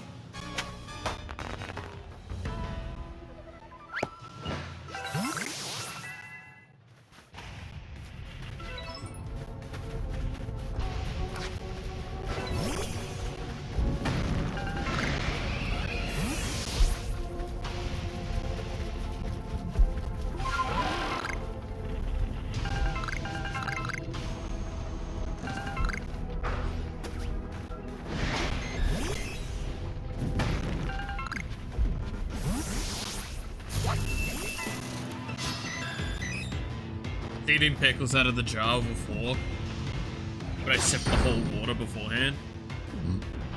That just feels wrong. I don't know, man. That just kind of feels wrong. You know what I mean?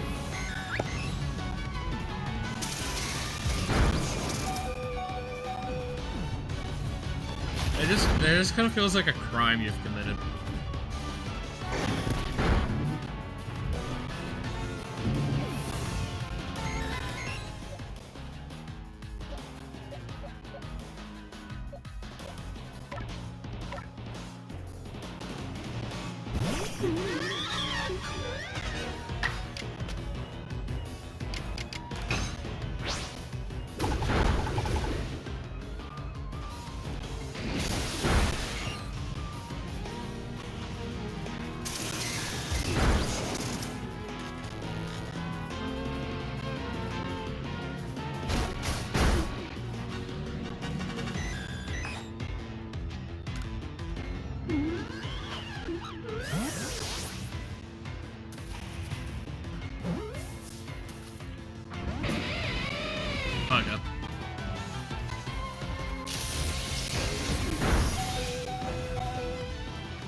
I'm doing well into this fight. I want the blue shot.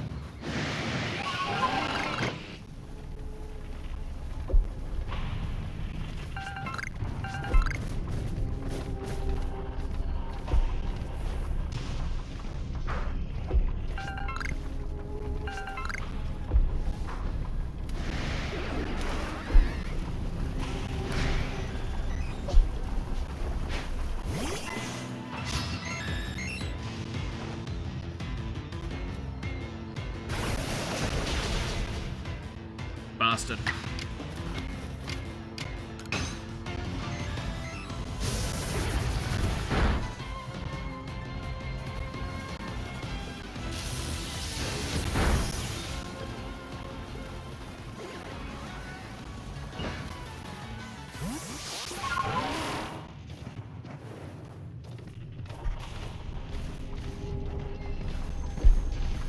Looking for items on the ground.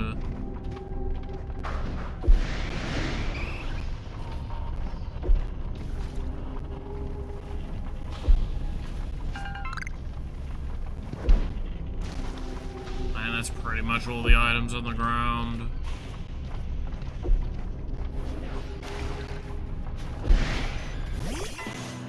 Please let me have gotten just a Porygon in this fight. Thank you.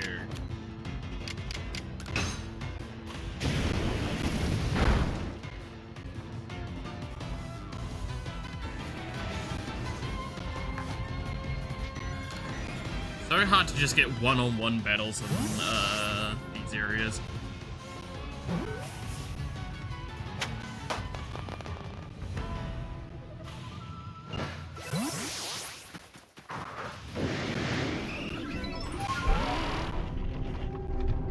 Alright, I think we are just going to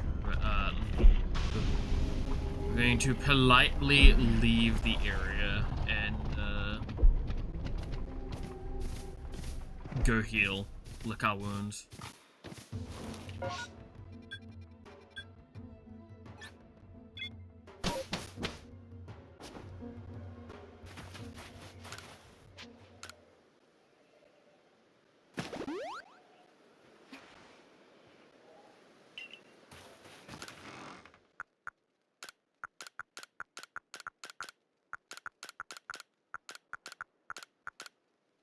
So yeah, we actually have, like, an obscene amount of money sitting, in here now, because this stuff is only sellables, and they're all worth quite a bit.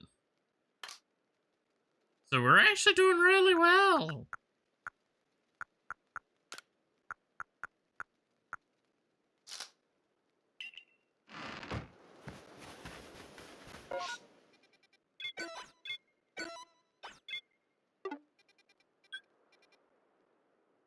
All things considered, at least.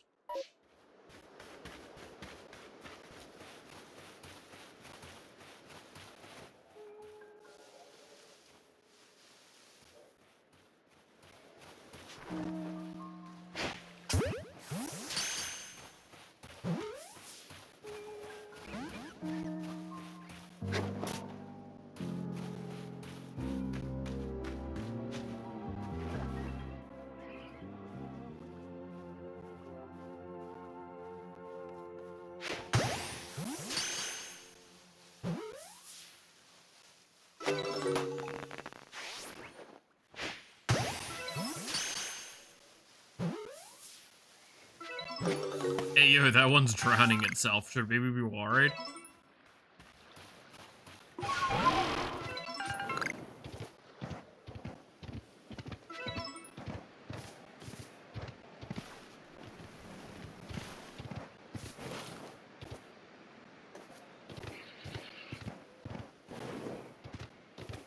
No, but you have so much to live for. Like...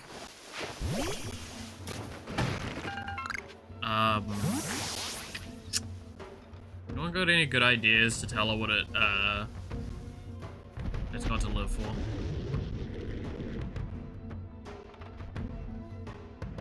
I'm kind of blanking.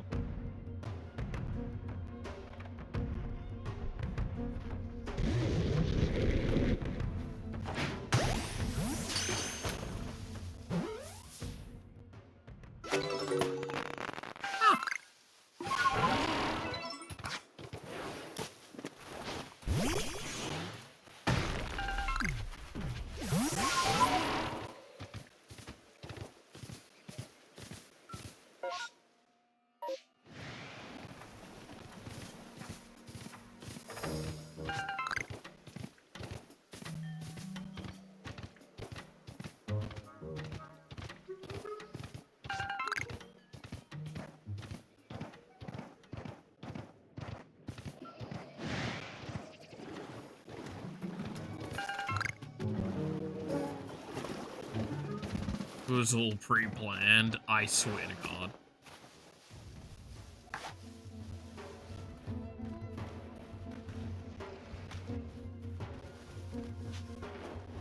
Dude, it's a conspiracy. The World Wars were, it was always intended.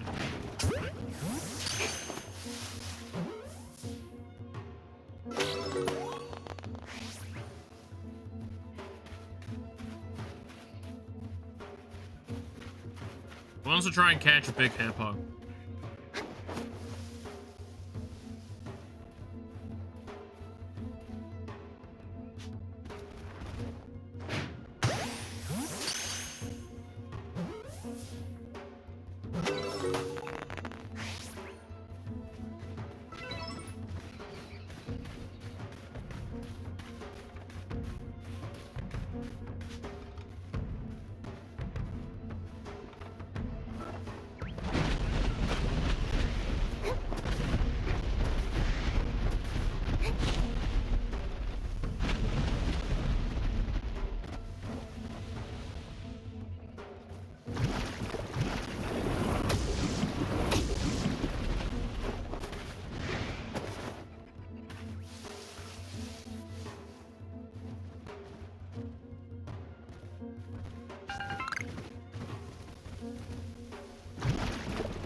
Oh, hi.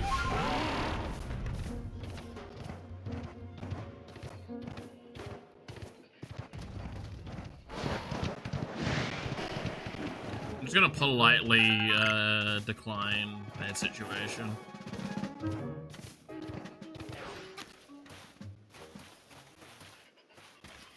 Hey, random old guy.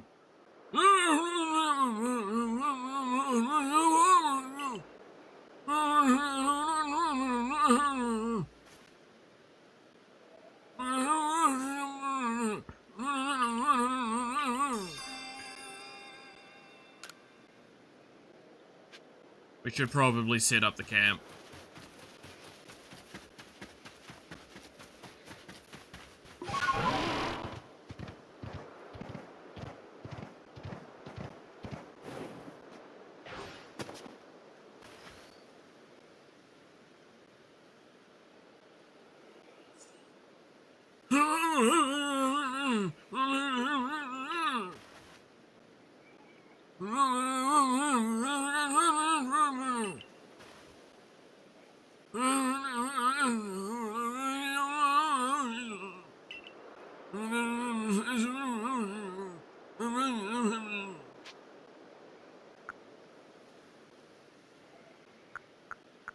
I'm not that bad.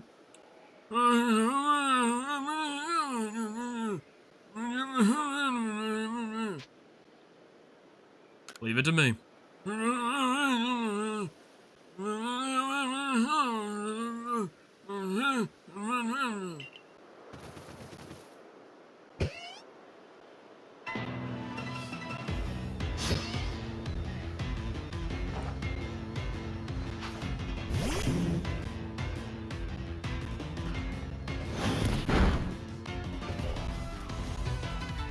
David even speaking, just noises? No, I'm speaking.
A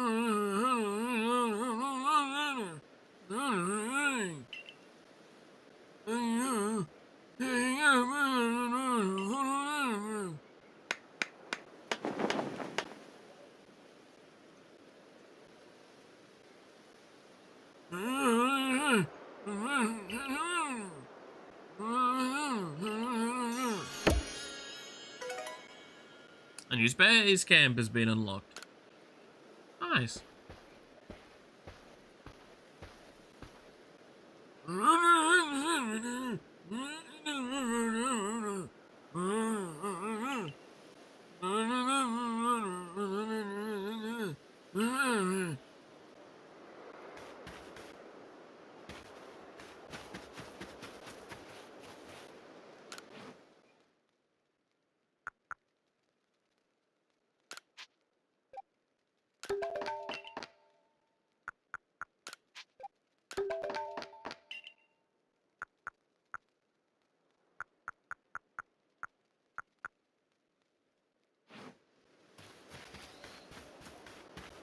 Alright, let's go progress the story, should we?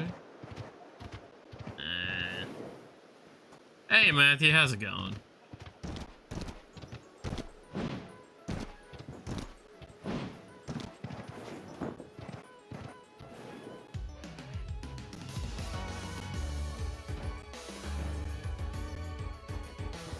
Yeah, let's just get this started,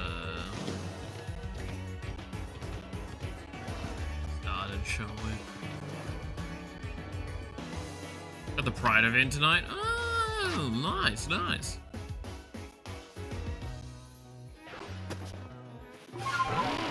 Shit, let's get on first.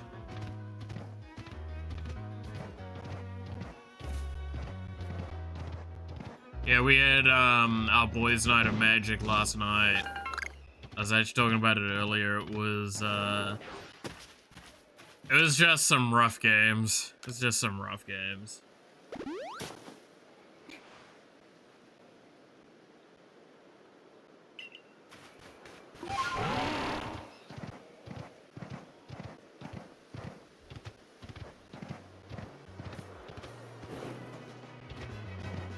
Oh, the ads are going up.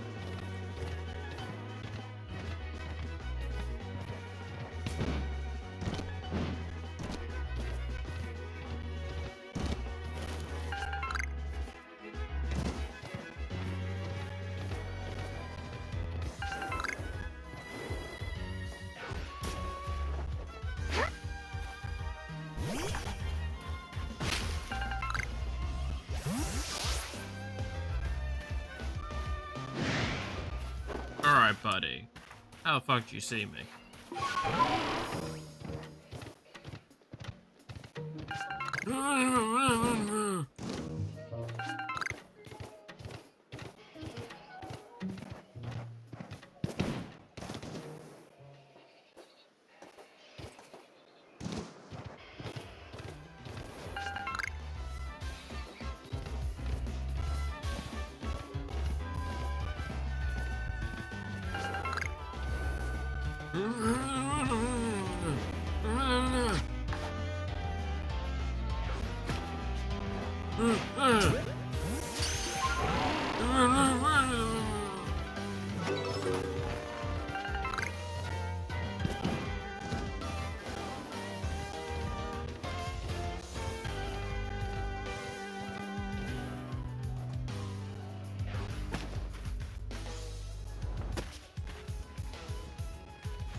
Alright, there's your 10 minutes of old voice. Do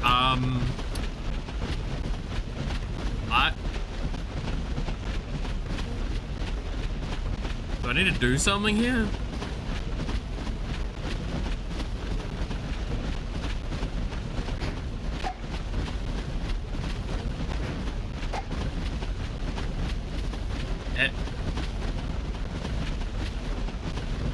Buddy? Buddy.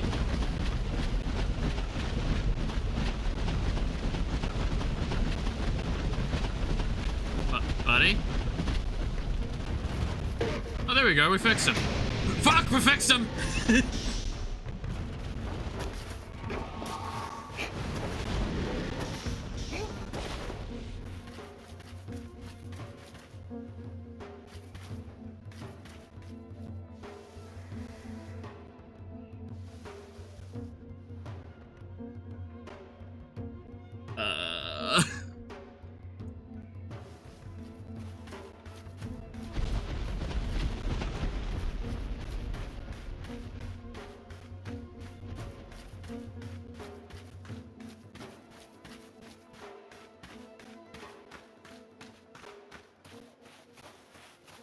The fuck did he go?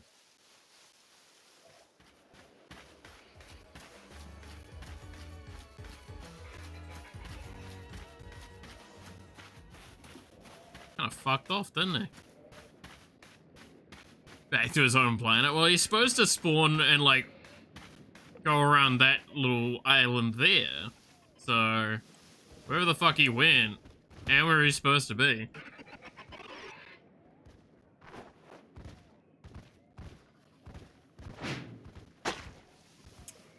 Damn.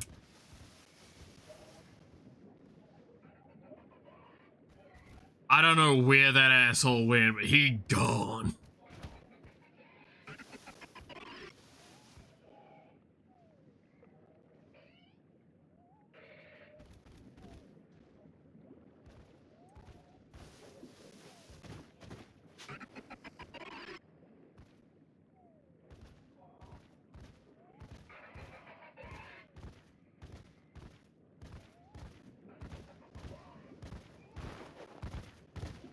Well, it means I can steal his children.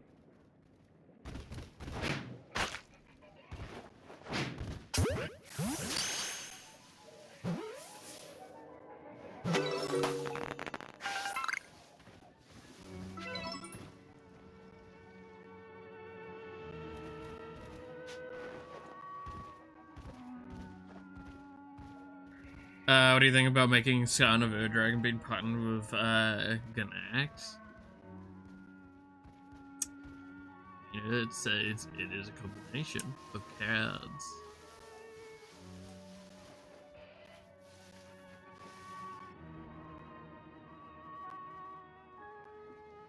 That'll be safer with you, honestly. Good point.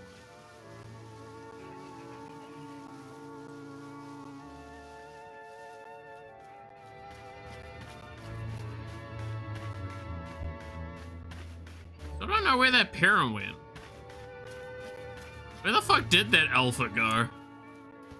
It's just gone. Fucking packed its bags and went to, like, Cambodia or some shit.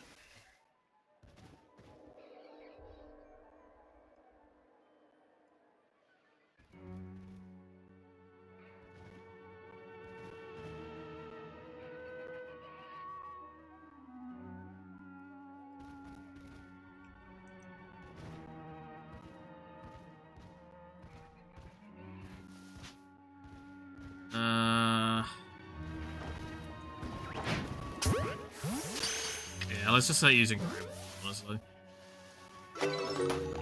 It's gonna just be a pain in the ass if I keep trying to not use them.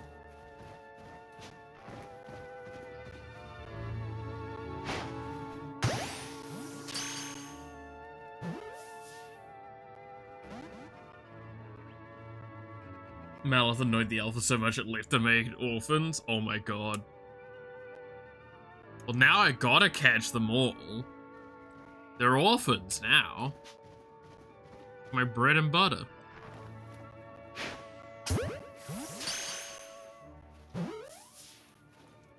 I should have like a higher catch rate on orphans.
It was a good game. You were able to pet the cat. I mean, that's always a good sign. You didn't see me, did you? You did see me. You were aggro to me.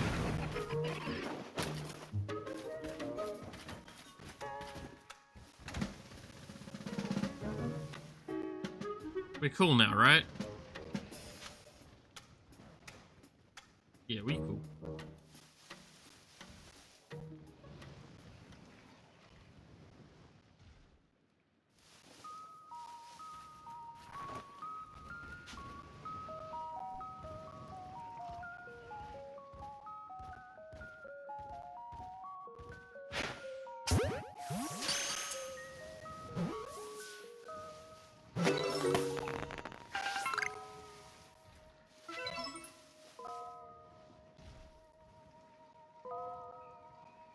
Head on a bow and I acquired a boat. Okay, the fact that you can acquire a boat and pet it makes the game pretty good. Oh! What a fucking free throw.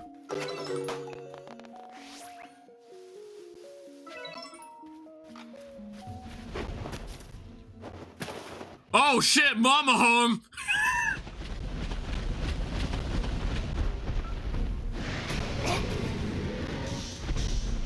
Mama came back from fucking getting the groceries.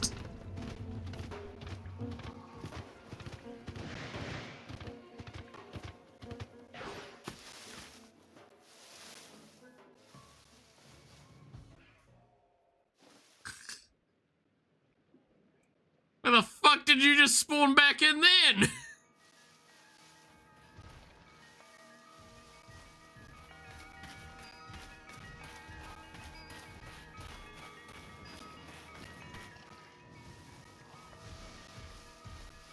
Of all the times to respawn in, why is it after I've kidnapped almost all of your children?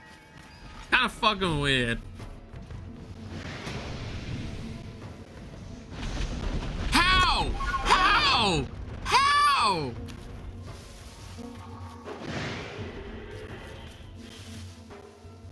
Why are you like this? What have I done? I just stole your children.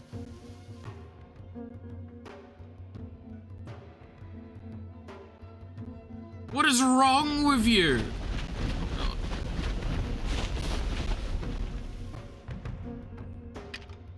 You're very lovely.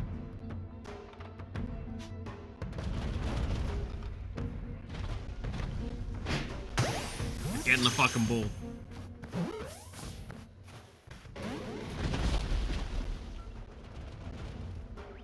You don't know where I am.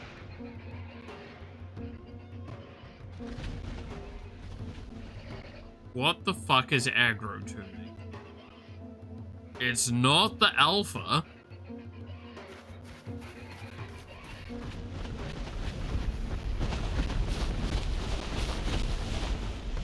Something's angry at, was angry at me.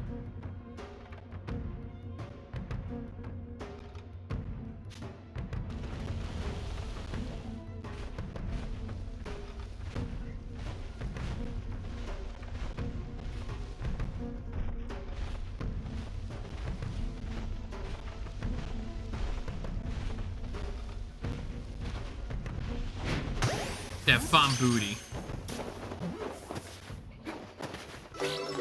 Ah! Eat my ass.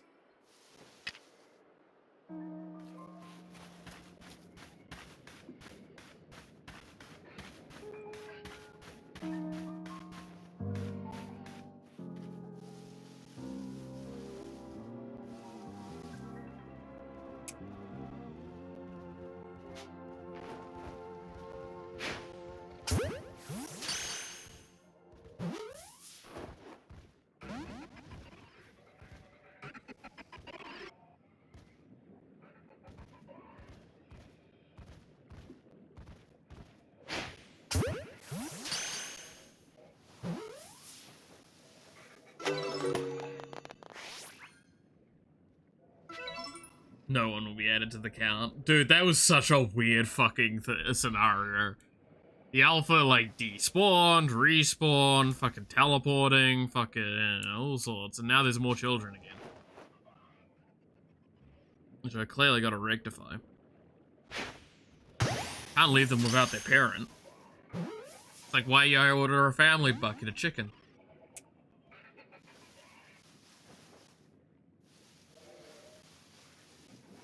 That chicken had a family, I know. That's why I ordered the lot. No one's missing out.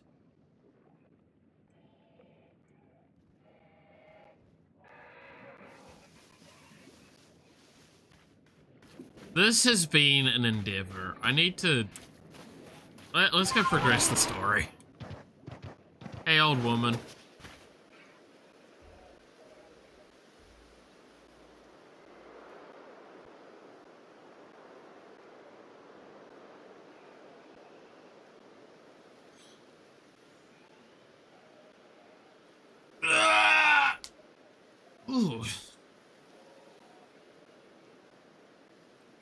click, there goes my wrist. Over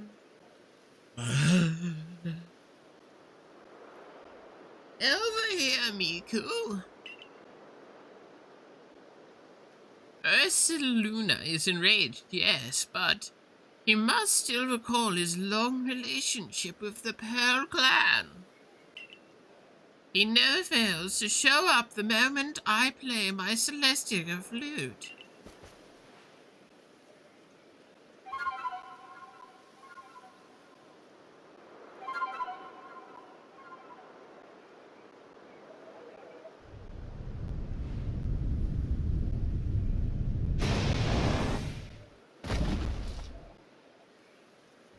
That's a big fucking beer. Rug. Now, show your mettle to Ursaluna. But remember that Ursaluna is a Pokemon very dear to the Pearl Clan. I will not permit you to catch him. Aww. Boo! Can't even kidnap their fucking, like, deity.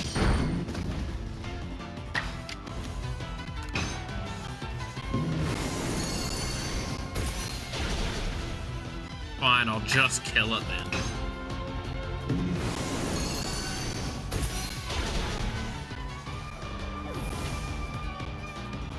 Anyway.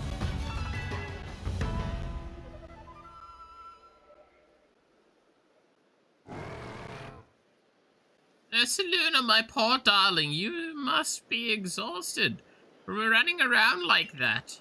Come, let me make you all better. You know, my teeth are removable. Have you ever heard of a gummy? I have a special medicine of the Pearl Clan. It's clear out any poison in a Pokemon's body. If poison's what's causing Ursaluna's rage, this is sure to calm him down. We call it Toxagon. Blech.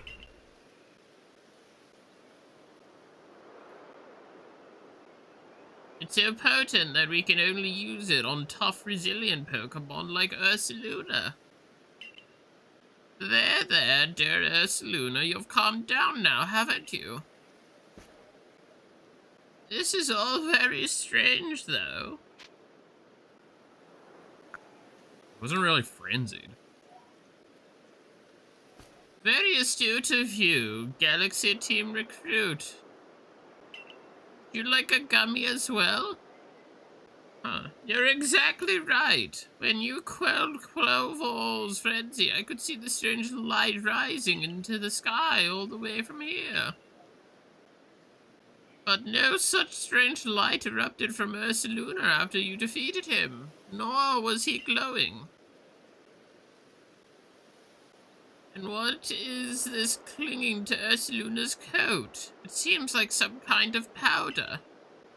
That girl from the Diamond Clan, Arizu. Now, why did she of all people find the need to come and tell me about Ursaluna, I wonder? Oh, but I almost forgot something important. Play your Celestica flute for me, won't you?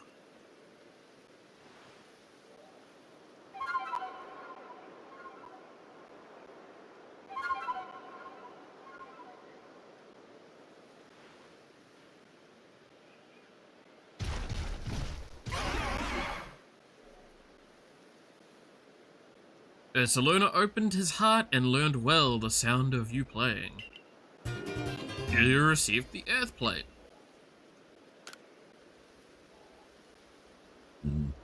Ursaluna is very good at finding things that are buried in the ground.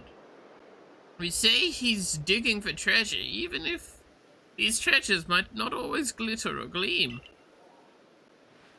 Now go and let your commander know of what transpired here, child of the Galaxy Team. Brr. You can now call Ursaluna and dig for treasure. So now we have Cocaine Bear as a mount.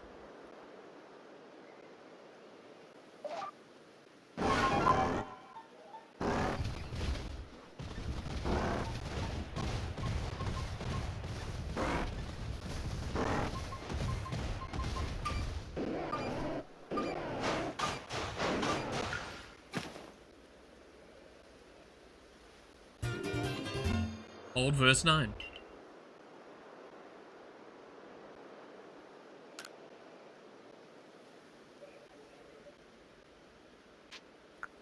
Maybe later.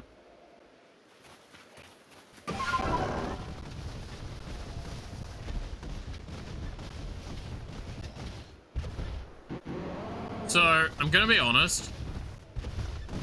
Ursaluna sucks.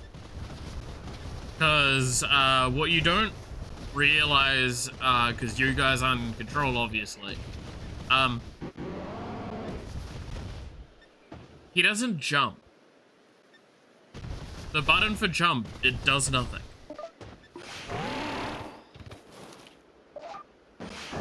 He can only go kind of fast looking for treasure that only he can find, that spawn at specified locations. If you're wondering, yes, that is basically me saying he is a glorified Wikipedia entry. Or like a wiki entry.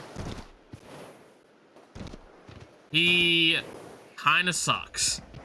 I'm gonna be honest. I'm probably only gonna do the stuff with Ursaluna. Outside of, I think there's one quest to do with him. Off camera. 'Cause it's just boring.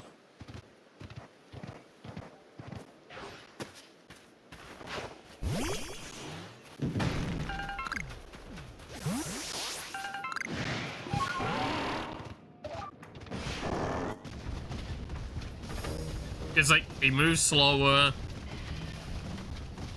You are very specifically using him as a loot finder. Whereas, like, this is, you want the mounts for the traversal.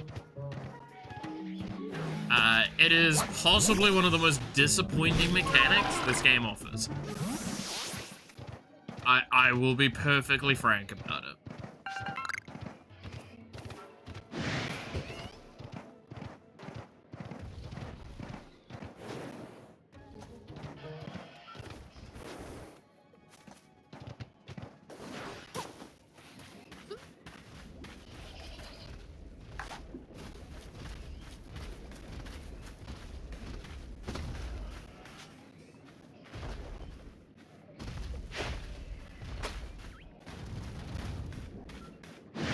Is that a shiny?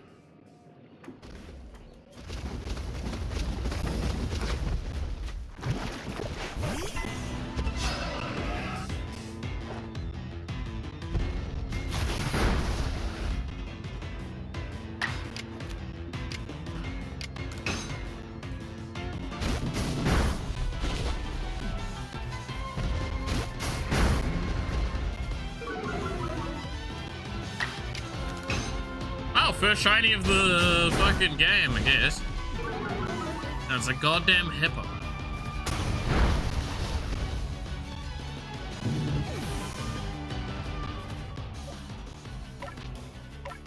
Damn, our first shiny is not even the fourth shiny spawn. Maybe it's because I'm putting that off, but yeah.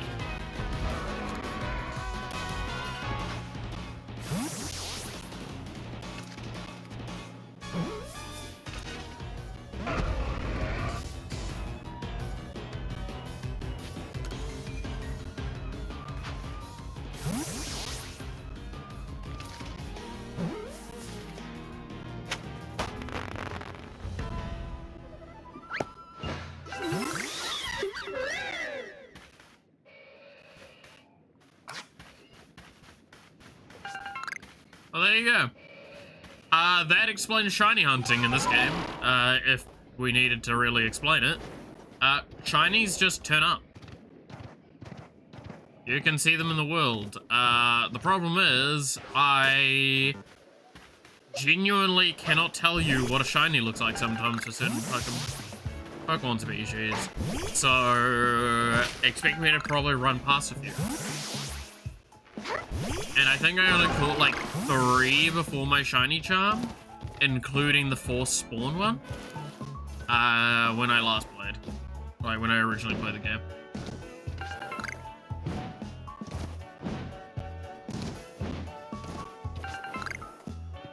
So the rate is pretty atrocious.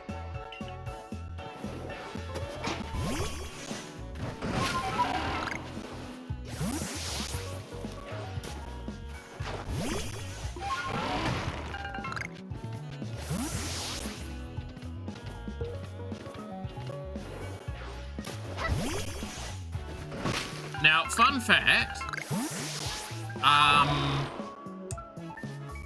you guys want to hear something, which is what, like, I did for basically weeks in this game? Talking about shinies. Shinies can be in any Pokemon, right? Like, I think the legendaries is the only shiny lock ones. Now, why am I specifying it like that? Alphas can be shiny.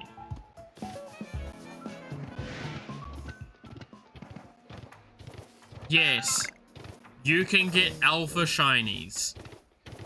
What does that mean? Exactly what you fucking think it does.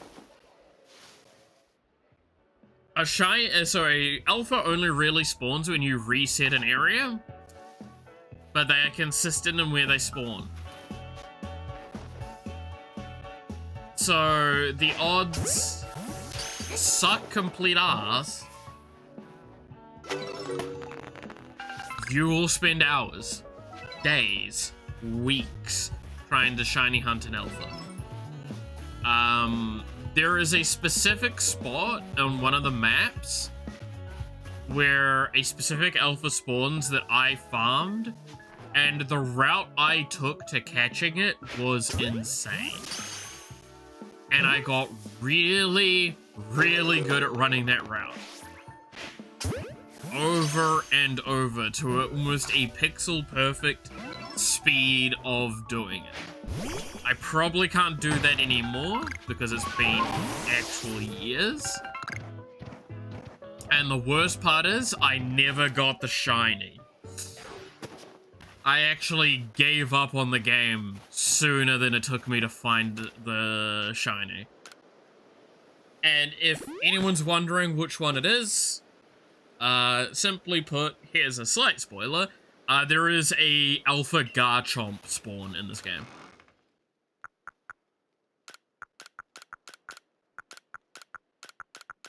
There's an alpha Gibble and an alpha Garchomp that exists in this game. I shiny hunted an alpha Garchomp. The alpha Gibble is in a cave, so it's really annoying to try and repetitively farm. Whereas the alpha Garchomp is on the other side of a mountain. So you have to climb up the mountain a certain amount, then jump off the mountain, glide around an area, and then you can get to it relatively easy. See it, land behind it to reset the area.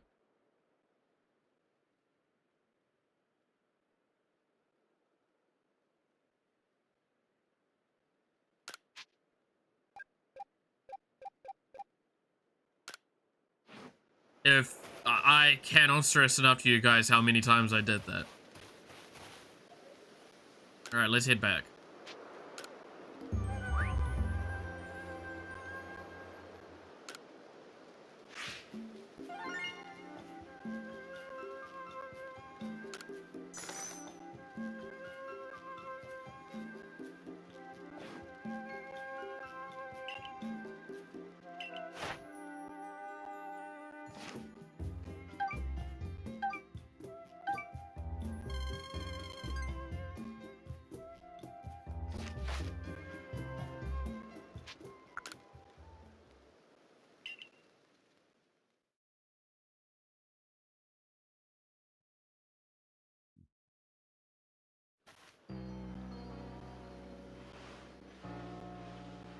Oh, hi, Ray.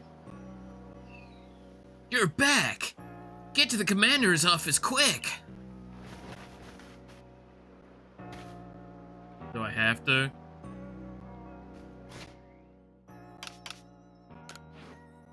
Oh, yeah, I should probably send these satchels back.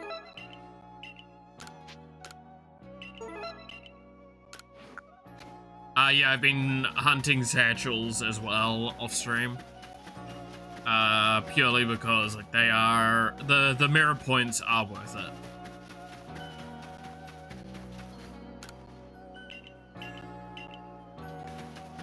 Because long term, I do want to get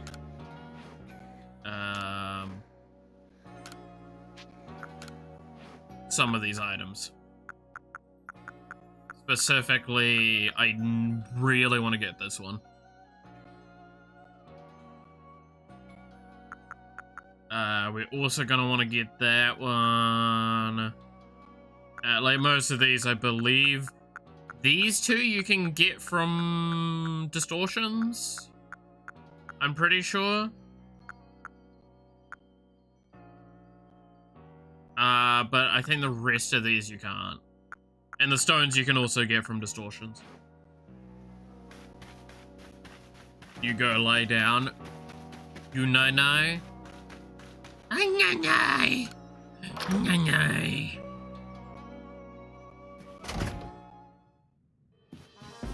I go nai-nai. Good night.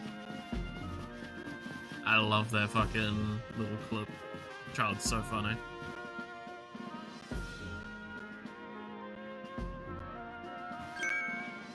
Miko, we have a situation here.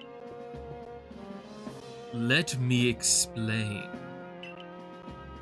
Lilligant, our clan's Lady of the Ridge, is in a frenzy.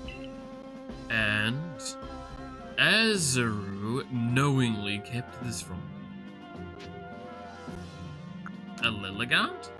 Yes, there are only female Lilligant, which makes this honored one our Lady of the Ridge. But this isn't the time for cultural lessons. I'd like to find out just why just what Arazu was thinking. But she's nowhere in Jubilee Village. As I saw, she was at the Wallflower, polishing off a big old plate of potato mochi. Not that I blame her, my cooking is simply irresistible after all. If Azaru of the Diamond Clan is somehow involved in this situation with the raging Ursaluna of the Pearl Clan, it could lead to the two clans going at each other's throats again. Tell me, Commander, if we do end up in a struggle with the Pearl Clan, what will your people do? We would be forced to remain neutral. Meaning what? If we show support for one of your side, show support for one side, it would put us at odds with the other. We came here to create a home for ourselves, not take part in tearing the land apart. Right. Of course. After all the work you've put in to get us to treat one another as equals and keep us from fighting, I suppose it's no surprise you'd refuse to intervene if trouble were to break out again. Miko, perhaps you have some idea we might address the situation. I could call Ursaluna. Ursaluna, so that he and the Warden Calabar found you worthy. Oh, that's perfect then. Ursaluna should be able to sniff out Azaru wherever she's gone. You're strong enough, that Ursaluna deemed you worthy. You should be ready to quell Lilligant's frenzy as well. I'll head to Lilligant's seat, then. Brave Arena, it's called. If you'll excuse me, then.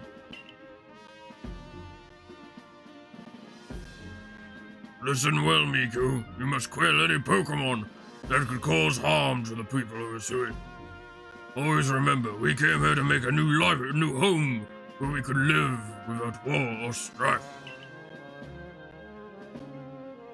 Really funny that this is coming from the Galaxy team, which are the antagonists of the original game of this.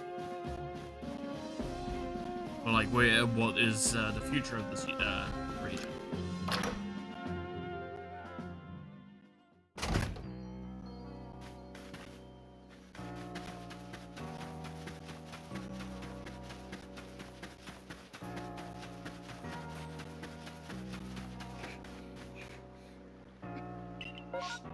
Oh, mass outbreaks have started. Oh, it's a Mr. Mime one.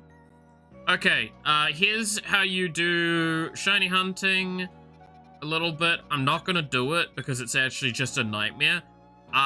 Is that you like save the game a specific way and you just like go in and kill shit constantly, but reset. It's mass outbreaks are your like a mechanic that was introduced in this game and I believe carried on into Scarlet Violet, and I don't think I need to explain more than that, right?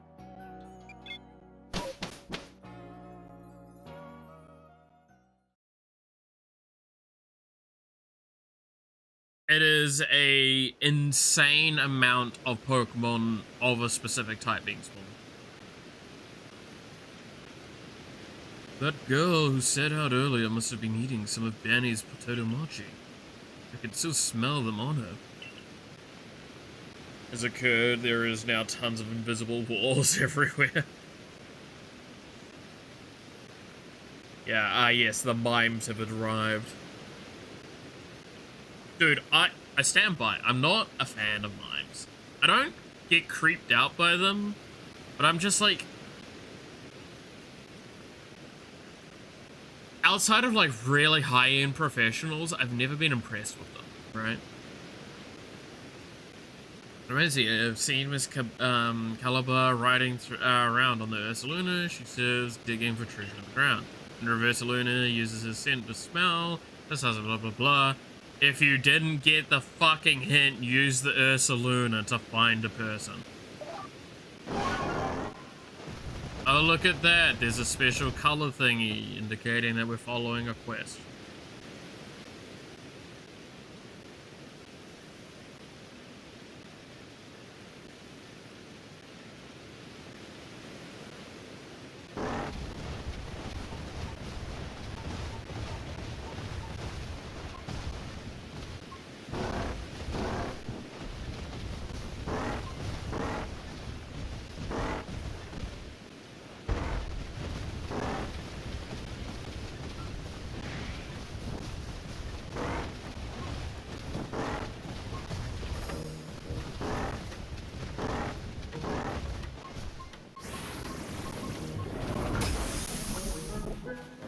Do you mind?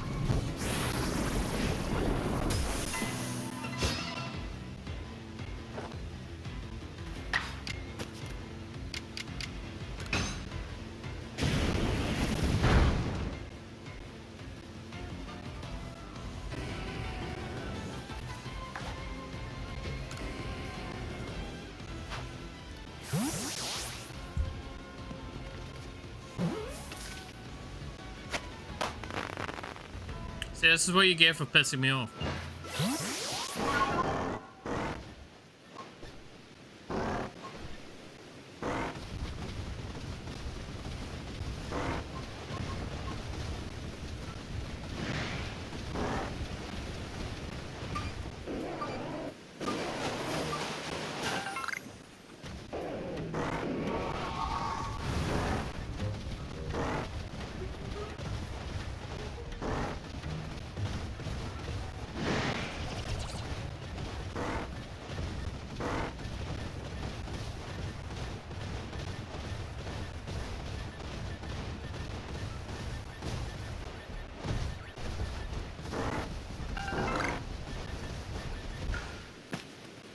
There we go.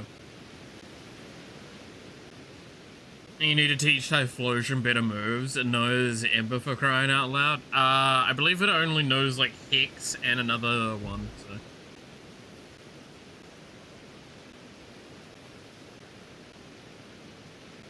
Oh, Miku, how did it go with the Ursaluna? I calmed him down. Wow, you really are strong, but how'd you find me all the way out here? Ursaluna found you. He dragged me all the way here by the scent of those potato mochi I ate. But Ursaluna sure is something. Huh. I know he's descended from one of the Pokemon that were blessed by Almighty Sinnoh, but still, wow.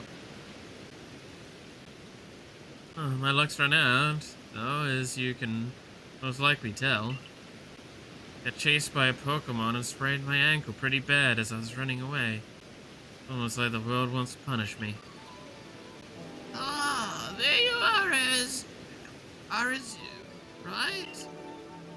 Ah! Mistress Caliber, I didn't... Owe you an apology. I treated you with disrespect, thinking you were just some whelp from the Diamond Clan. I'm sorry for that. I should have treated you better. Huh? Wait, but... It's not your fault that Lilligant became frenzied, nor that my Ursaluna was so enraged. You were trying to help them both, weren't you? I didn't even have the courtesy to listen to you. You'd think someone who's lived as long as I have would be more patient. It's okay. I didn't do a good job explaining myself either. Ursaluna only started acting weird after he got too close to Lilligant and smelled her perfume. She was already frenzied by that point, so I'm sure that's what caused it. Ah, that explains the strange powder I found on Ursaluna. It must have been powder from Lilligant. But what happened to your leg, dear? I was gathering the ingredients to make bombs, but I fell and sprained my ankle. See, the reason I went to Jubilife was to get help for Ursaluna and also learn about crafting. But while I was there, I bumped into Professor Laventon and he told me about the bombs you used to quell Cleavor. So I thought I'd make some for Lilligant using her favorite foods. You galaxy people know all sorts of things. I'd like to learn even more from you, really. Well, then, we'd better take care of Our Lady and get all this mess resolved first. Adamant, what were you thinking? Doing all this by yourself? Did you think I couldn't help you? No, no one would blame you for thinking so. Not much of a leader, am I? I've never even seen Almighty Sinnoh with my own eyes. And I failed to imagine that Lilligant might have become frenzied too. Listen up, Miku. I'll take the bombs that Arzu made and meet you at Brave Arena. Don't you worry, Arzu. Miku will calm Lilligant, and that will be that. Things should settle down. Head to Brave Arena, Miku. That's where Lilligant's seat lies. Arzu will be taken care of. My dear Barrel and I will make sure she reaches her lady.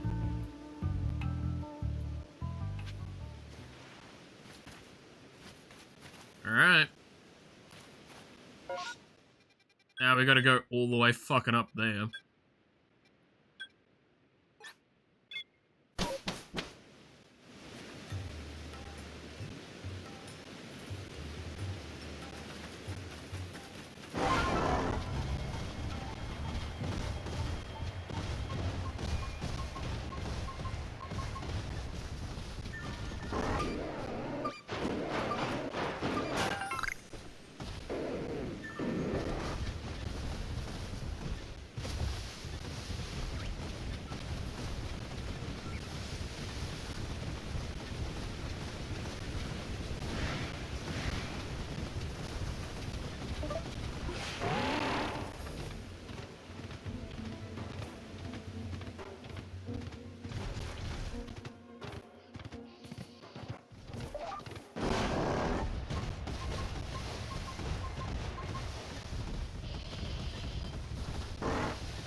God, I hate doing the Saluna stuff.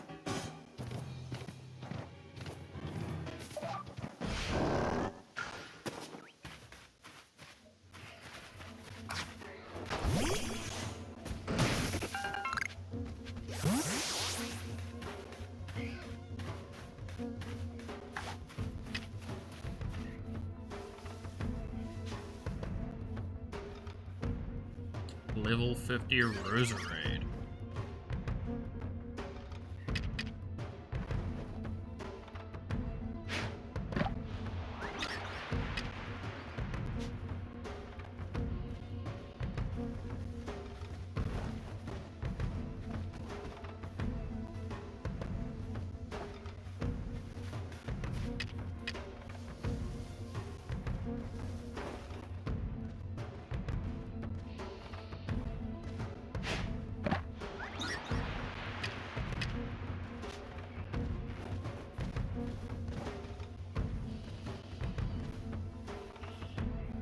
Not gonna eat. You.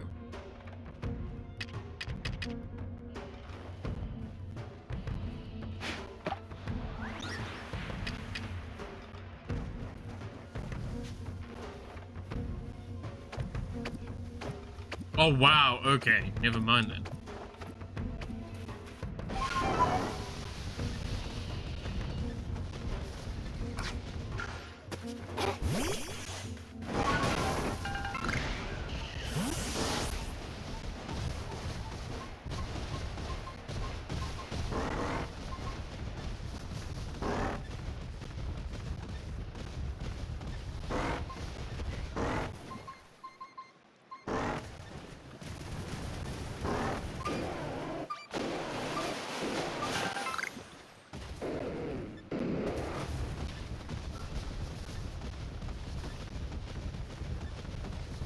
Alright.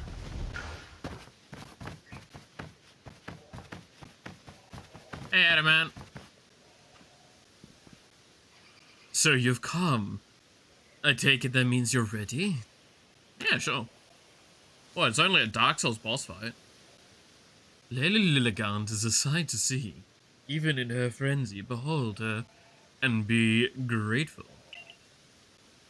I hope we didn't keep you waiting.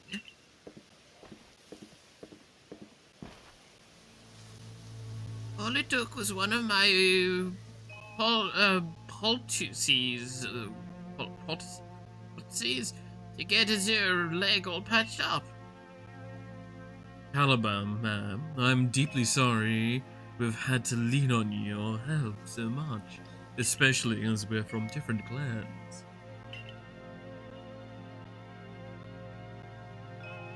Arizu tried to solve the whole situation herself.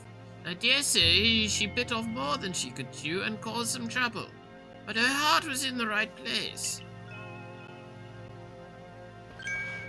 Listen, the Lady of the Ridge, Lilligant, is like a dancer, always in motion, always darting about. You'll want to watch her real close and learn how to dodge her moves. That's right. If you keep on dodging, she might get tired out. And that'll be your opening. That's when you can bring out your own Pokemon and prove your might. Don't let me down.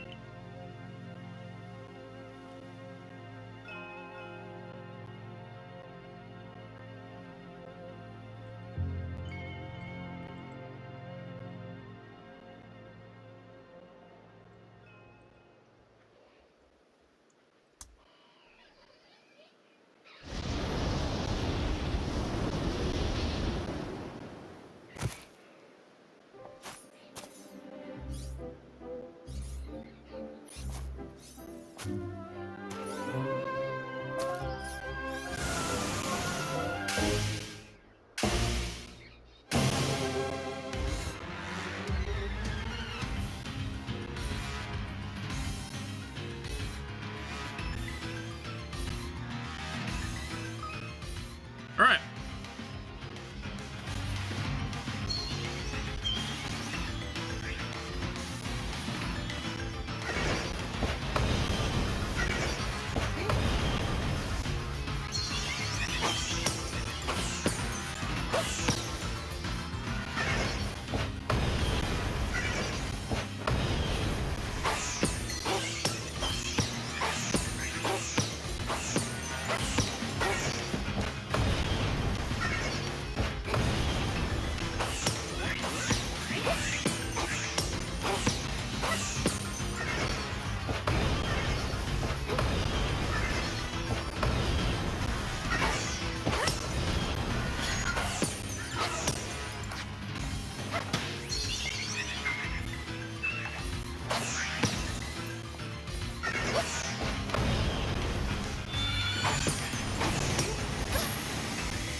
Oh.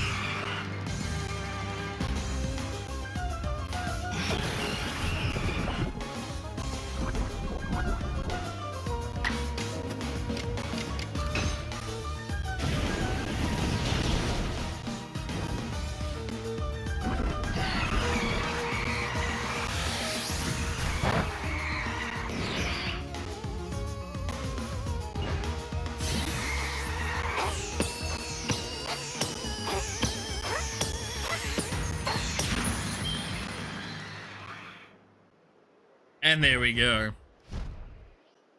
That's right. I beat the Boreal Desert of the Boreal Valley. You think you're any fucking trouble?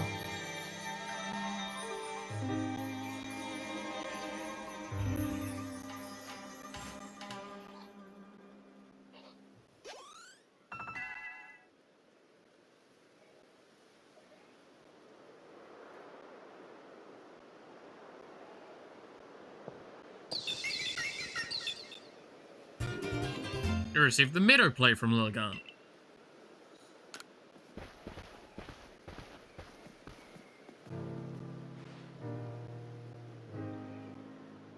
Hey, thank you.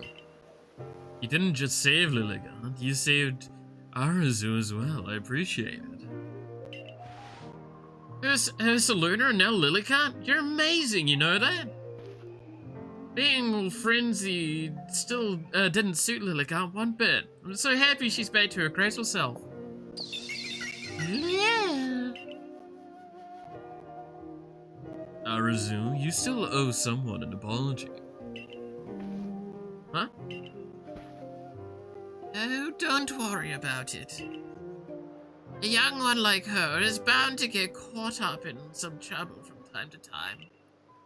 Remember what's written in the Seleucian ruins. All lives touch other lives to create something new and alive. There's wisdom in those words. Imagine they're the teaching of Almighty Sinon itself. Of course, I'd completely forgotten about them until a certain somebody helped me remember. We owe you one, ma'am. Don't try to solve everything by yourself, Arazu.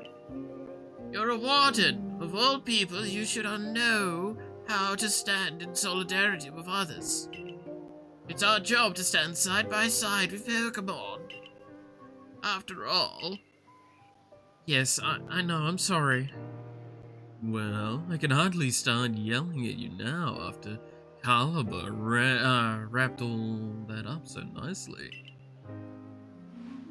Just one more thing, Arazu. I know you were trying to do what you thought was right, and I approve of it. But from now on, do it without keeping things from me. Agreed.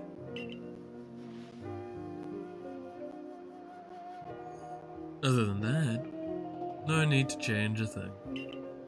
Except maybe to put in some training. If anything happens to Lilligan, I need you ready to protect her like the warden you are. I understand. Let's work together from now on to keep the island safe, Arazu.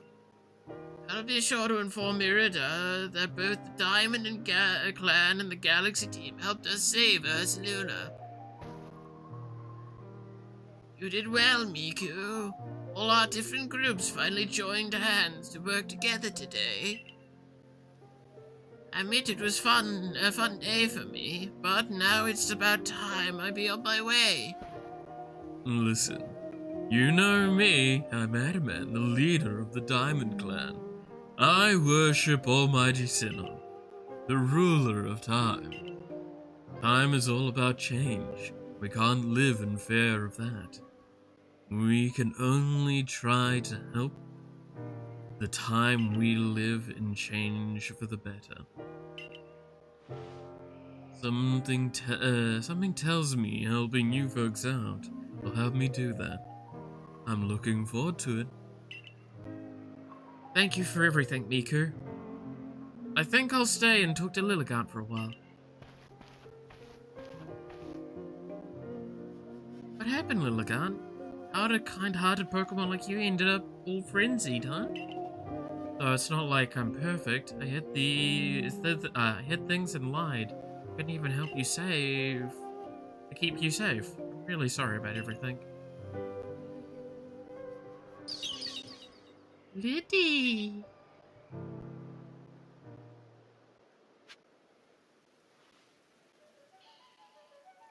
There we go. So that is another Lord Quelled.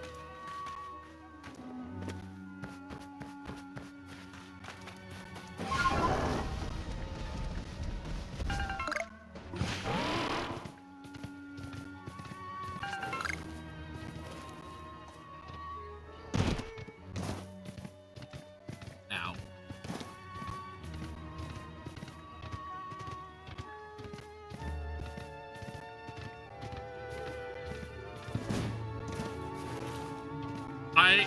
I just love that the fucking fights in this game are like actually just Dark Souls boss fights. It's so fucking funny.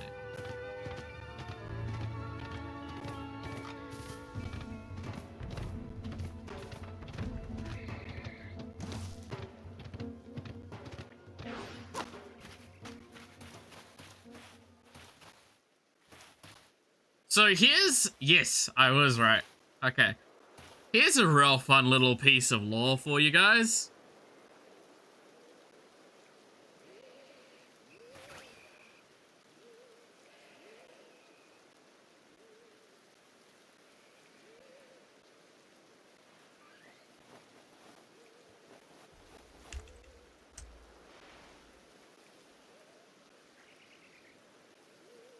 Have a look at that and take a gander at what this might be depicting.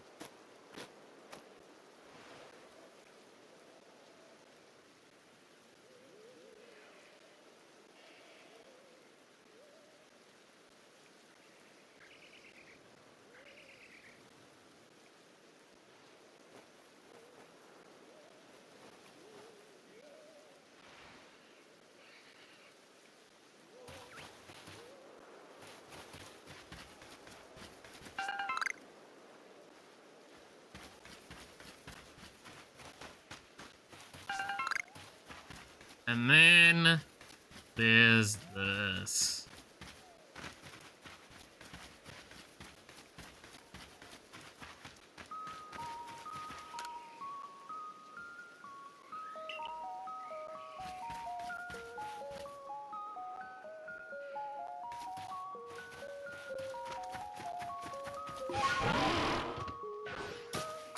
I fucking love this game.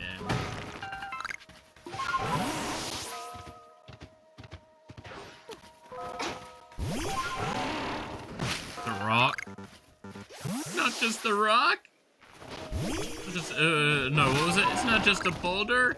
It's a rock.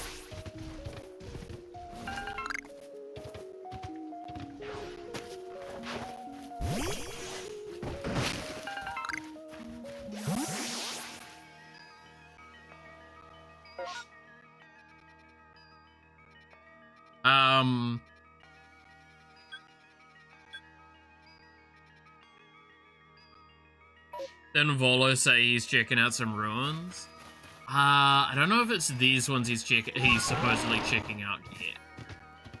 He might be checking, I think he's checking out the ones in the last region currently. Lore-wise. But there is like this panel is in a couple locations in the game. With different depictions, but I'm gonna be perfectly honest, if you kind of understand this correctly, this actually does spoil a little bit of the game. Ruh-roh Raggy. Something's angry with me.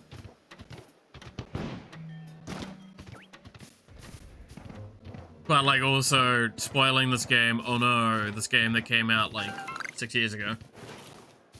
5-6 years ago at this point. No offense, it's kind of on you at this point.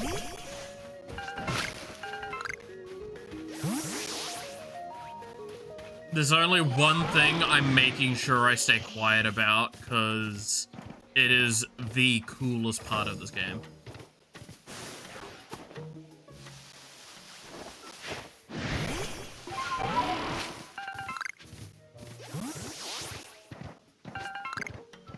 And there's literally no reason for me to even, like, talk slightly about it, so that is the most I'm going to say about what I'm even referring to.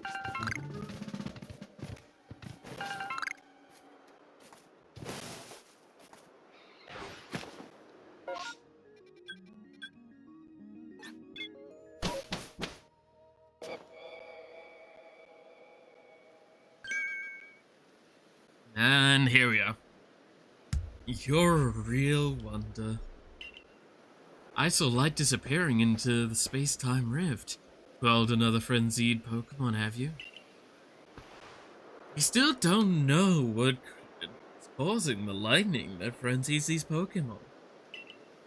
But you just go on and rescuing them, without even a hint of trepidation. You might even change the entire course of history here in Hisui. And I definitely want to be in the good books of someone like that. Let's stay in touch, friend. Okay, no, so he lore-wise was theoretically checking out those ruins. Okay.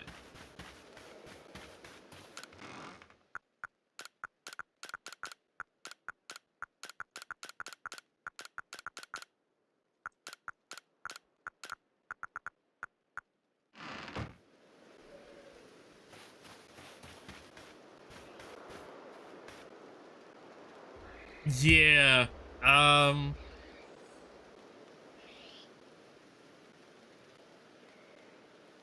mean, it's real obvious who, Evolo is an ancestor of as well, right?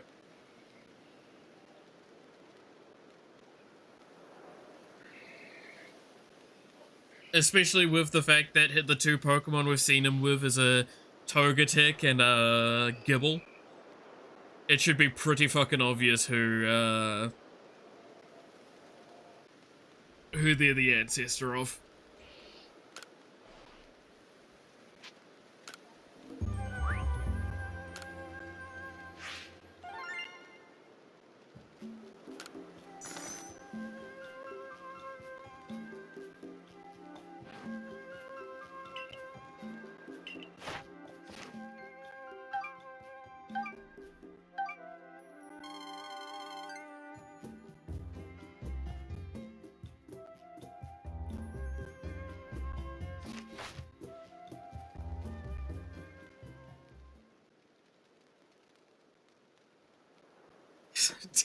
Yes, Tito's ancestor.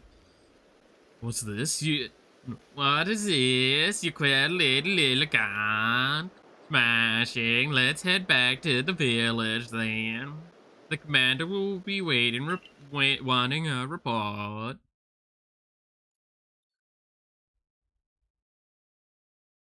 See, I'm just willing to progress the story a little bit at this point because, like, I feel like I've been very slow about it. We should be at, like, the next area already. Kinda. Found her by the scent of my mochi, didn't you? Of course you did. Man, you have my level of skill. Your handiwork can be recognized from a mile away. Remember to be thankful for getting to eat such masterful mochi when you come for dinner later. First, you owe Kamado a report. Meal can wait.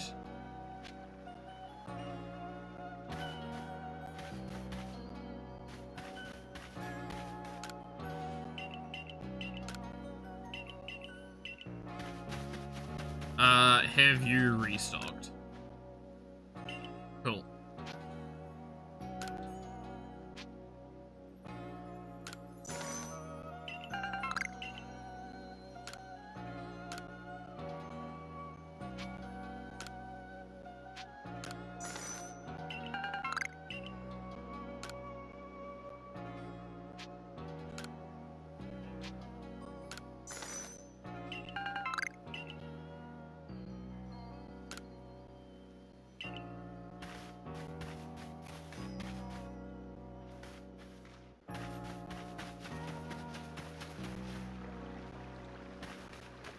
I probably should start doing some of these, like, side requests.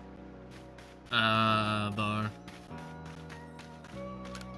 Just as little filler time for funsies. But I might leave that for, like, another stream.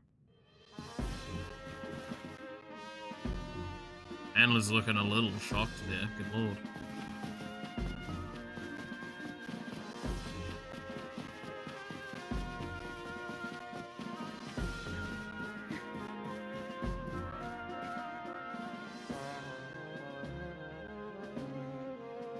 So you succeeded in calm. You succeeded in calm Rilligon. Excellent. There may well be times when the Galaxy team will be forced to fight Pokemon, but it is for all the sake of creating a new home for ourselves, free from war and strife. The stranger falls into our world from a rift in space-time. Then frenzies are induced by strange lightning, which likewise fall from the very same rift. But you have no connection to the lightning, isn't that right? You may need to investigate the rift itself to prove your motives are beyond impunction. He does kind of have a point.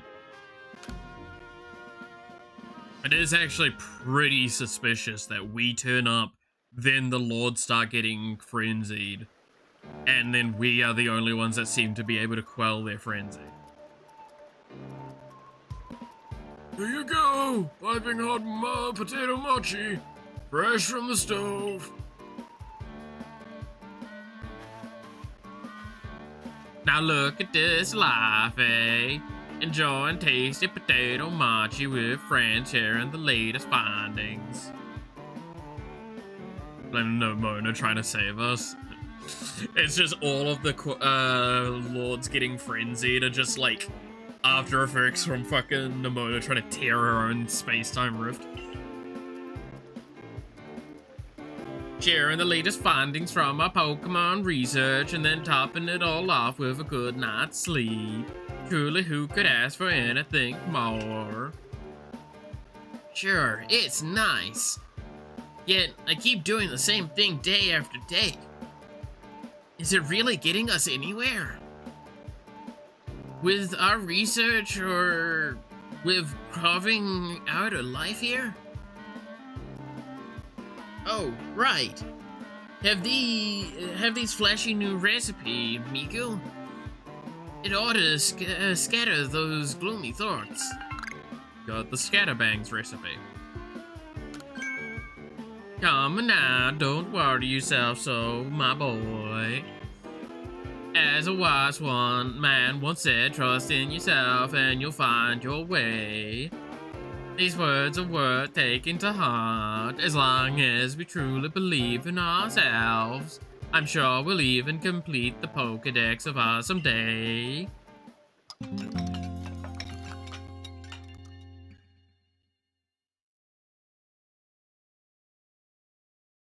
The next day. The very next day. Bum bum bum bum ba-da-dum.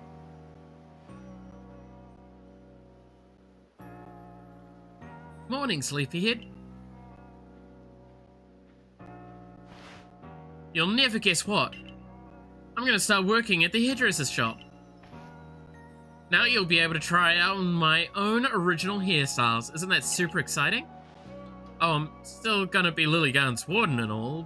Oh, I'll be burning the candle at both ends, but I can make it work. Don't you worry.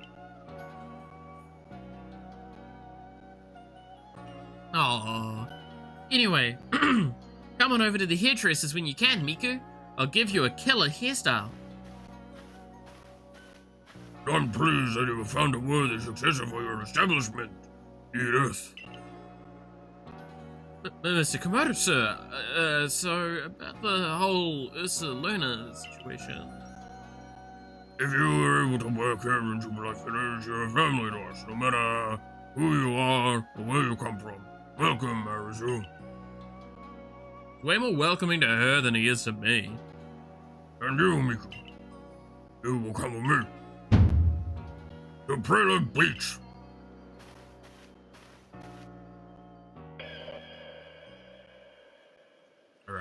don't get much of a choice.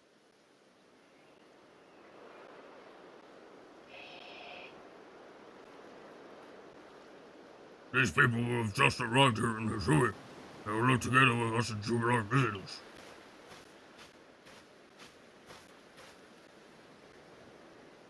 When we of the Galaxy team first arrived in this land, we came ashore on Prelude Beach. This is where everything began. This is where a new life for all of you will begin as well. We've heard that Hisui region is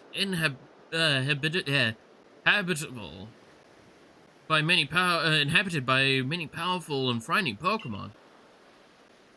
But we've also heard the Galaxy team knows a great deal about Pokemon and uses their mysterious powers to help Jubilite Village grow. Indeed, you both heard correctly. And the reason such tales have reached your ears is largely thanks to Miku here, one of our Survey Corps recruits.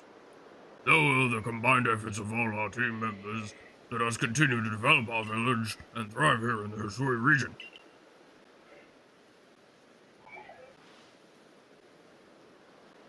We look forward to doing our part, Commander.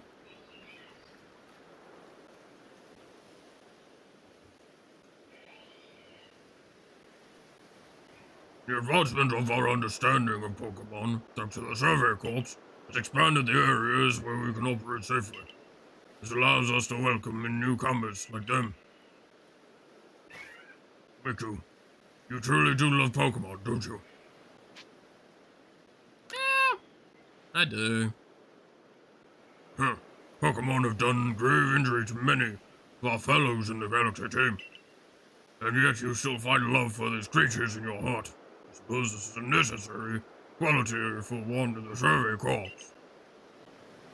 Remember this though, Pokemon are terrifying creatures. It is imperative that we study them and learn all that we can about them, whether we wish to live alongside them or not. And be warned, as the leader of the Galaxy team, I am prepared to make harsh decisions in order to protect Jubilife Village. Excuse me, boss. Arita from the Pearl Clan is here. Good, I believe I know what she is here about. As for you, Miku, you should see for yourself how Jubilife Village is changing thanks to the Survey Corps' efforts. Then you'll come to my office.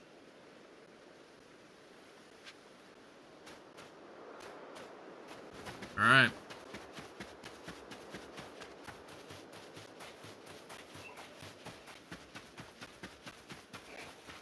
Again, I'll keep reiterating this. I absolutely love what this game is like trying to do from a standpoint of its story. Because realistically speaking, Pokemon are a terrifying thing still in this world. And this region is a region they've come to not because they kind of have to. Also, here we go. This is what I was talking about. Again, another bit of expansion. This building is starting to get built. I believe this was one of the buildings that we saw was in the process of being built. All sorts of stuff is expanding. Like, the village is becoming greater.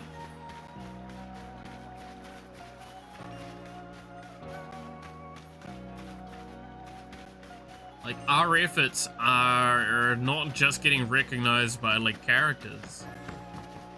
The players should be able to recognize the achievements and improvements by seeing the world expanding.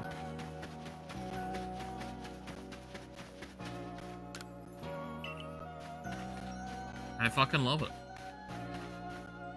Love when there's visible progress in the game. Yeah. Like, I'm pretty sure, yeah, this building here is brand new.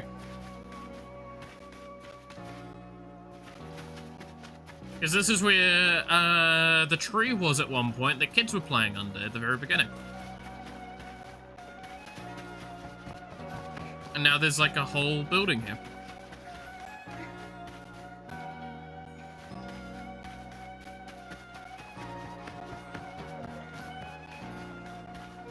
The game really does make, because of this, like, slow progress, like, you got even the little Bidoof here, like, hanging out. It really does make you go, like, no, the world is progressing because of your efforts. Like, as the commander said, it's like, no, what you're doing, we're understanding Pokemon better, we're working alongside them more. That's why you're actually seeing more Pokemon in the village as well. Like, we see the Bidoofs here, we're going to see 1 or 2 more Pokemon around the place as time goes on. And that's fucking awesome.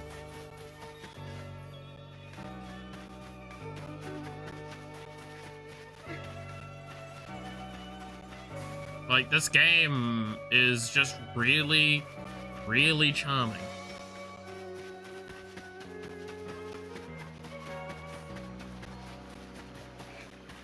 For the efforts that it puts in of its own world building.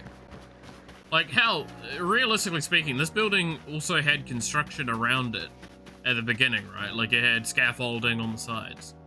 Seeing this, like, built and done is also rewarding.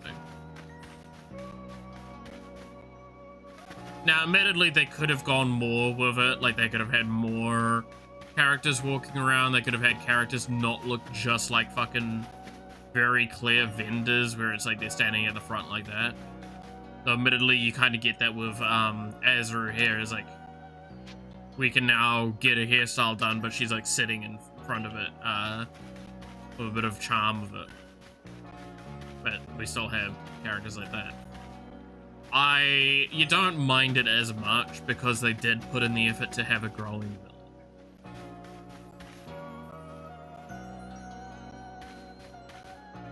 And I mean this with the most love and care I can. Name another Pokemon game that's done this. Right? Like, name another Pokemon game where the world actively changes in response to your actions. Not characters, actually the world itself.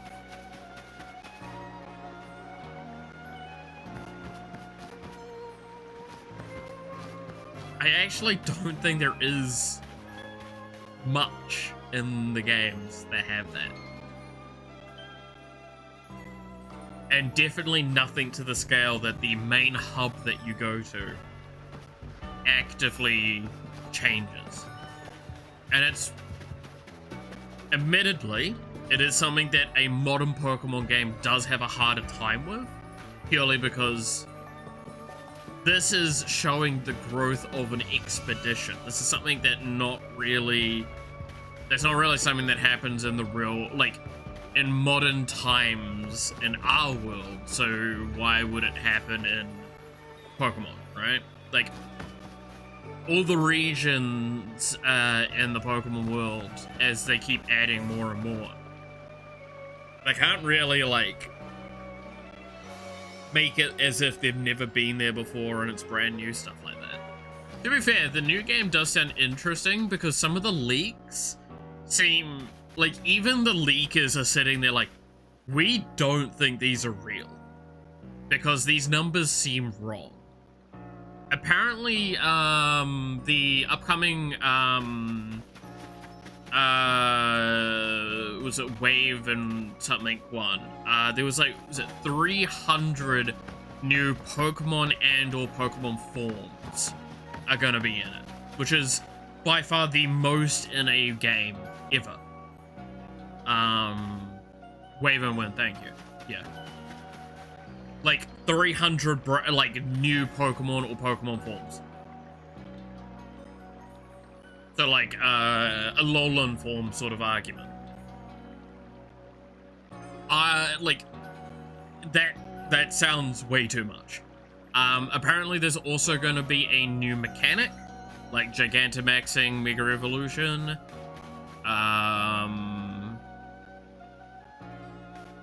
So, but like all of this is very tentative at this stage.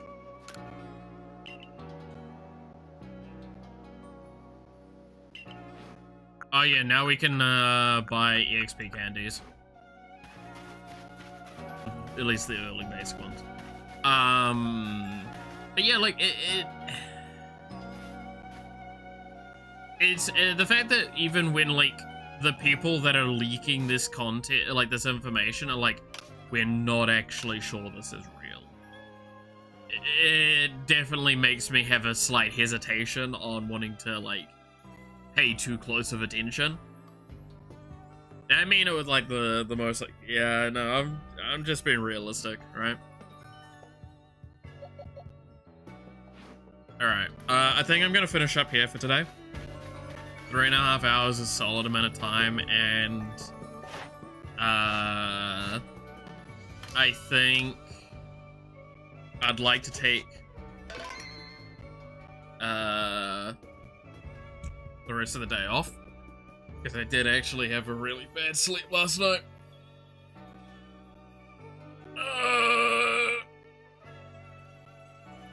So I will give a bit of a soft warning. There will only be 1 or 2 more streams, and then I'll be gone for a week. Day off. Yeah, well, okay, shush. Yawa might be correct with that, as me saying day off means I'm just going to go maybe have a quick nap at most, and then get work done. But I'll be gone for a week. I should hopefully be back to have a stream next Saturday, so basically, a full week from tomorrow.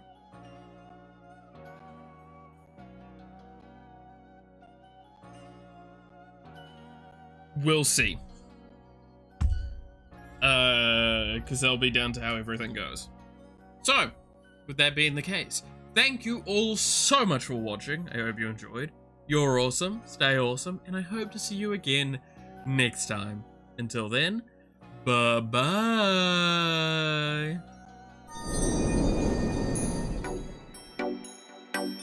Who's chat gonna watch? They hopefully will be watching a fox if they turn up.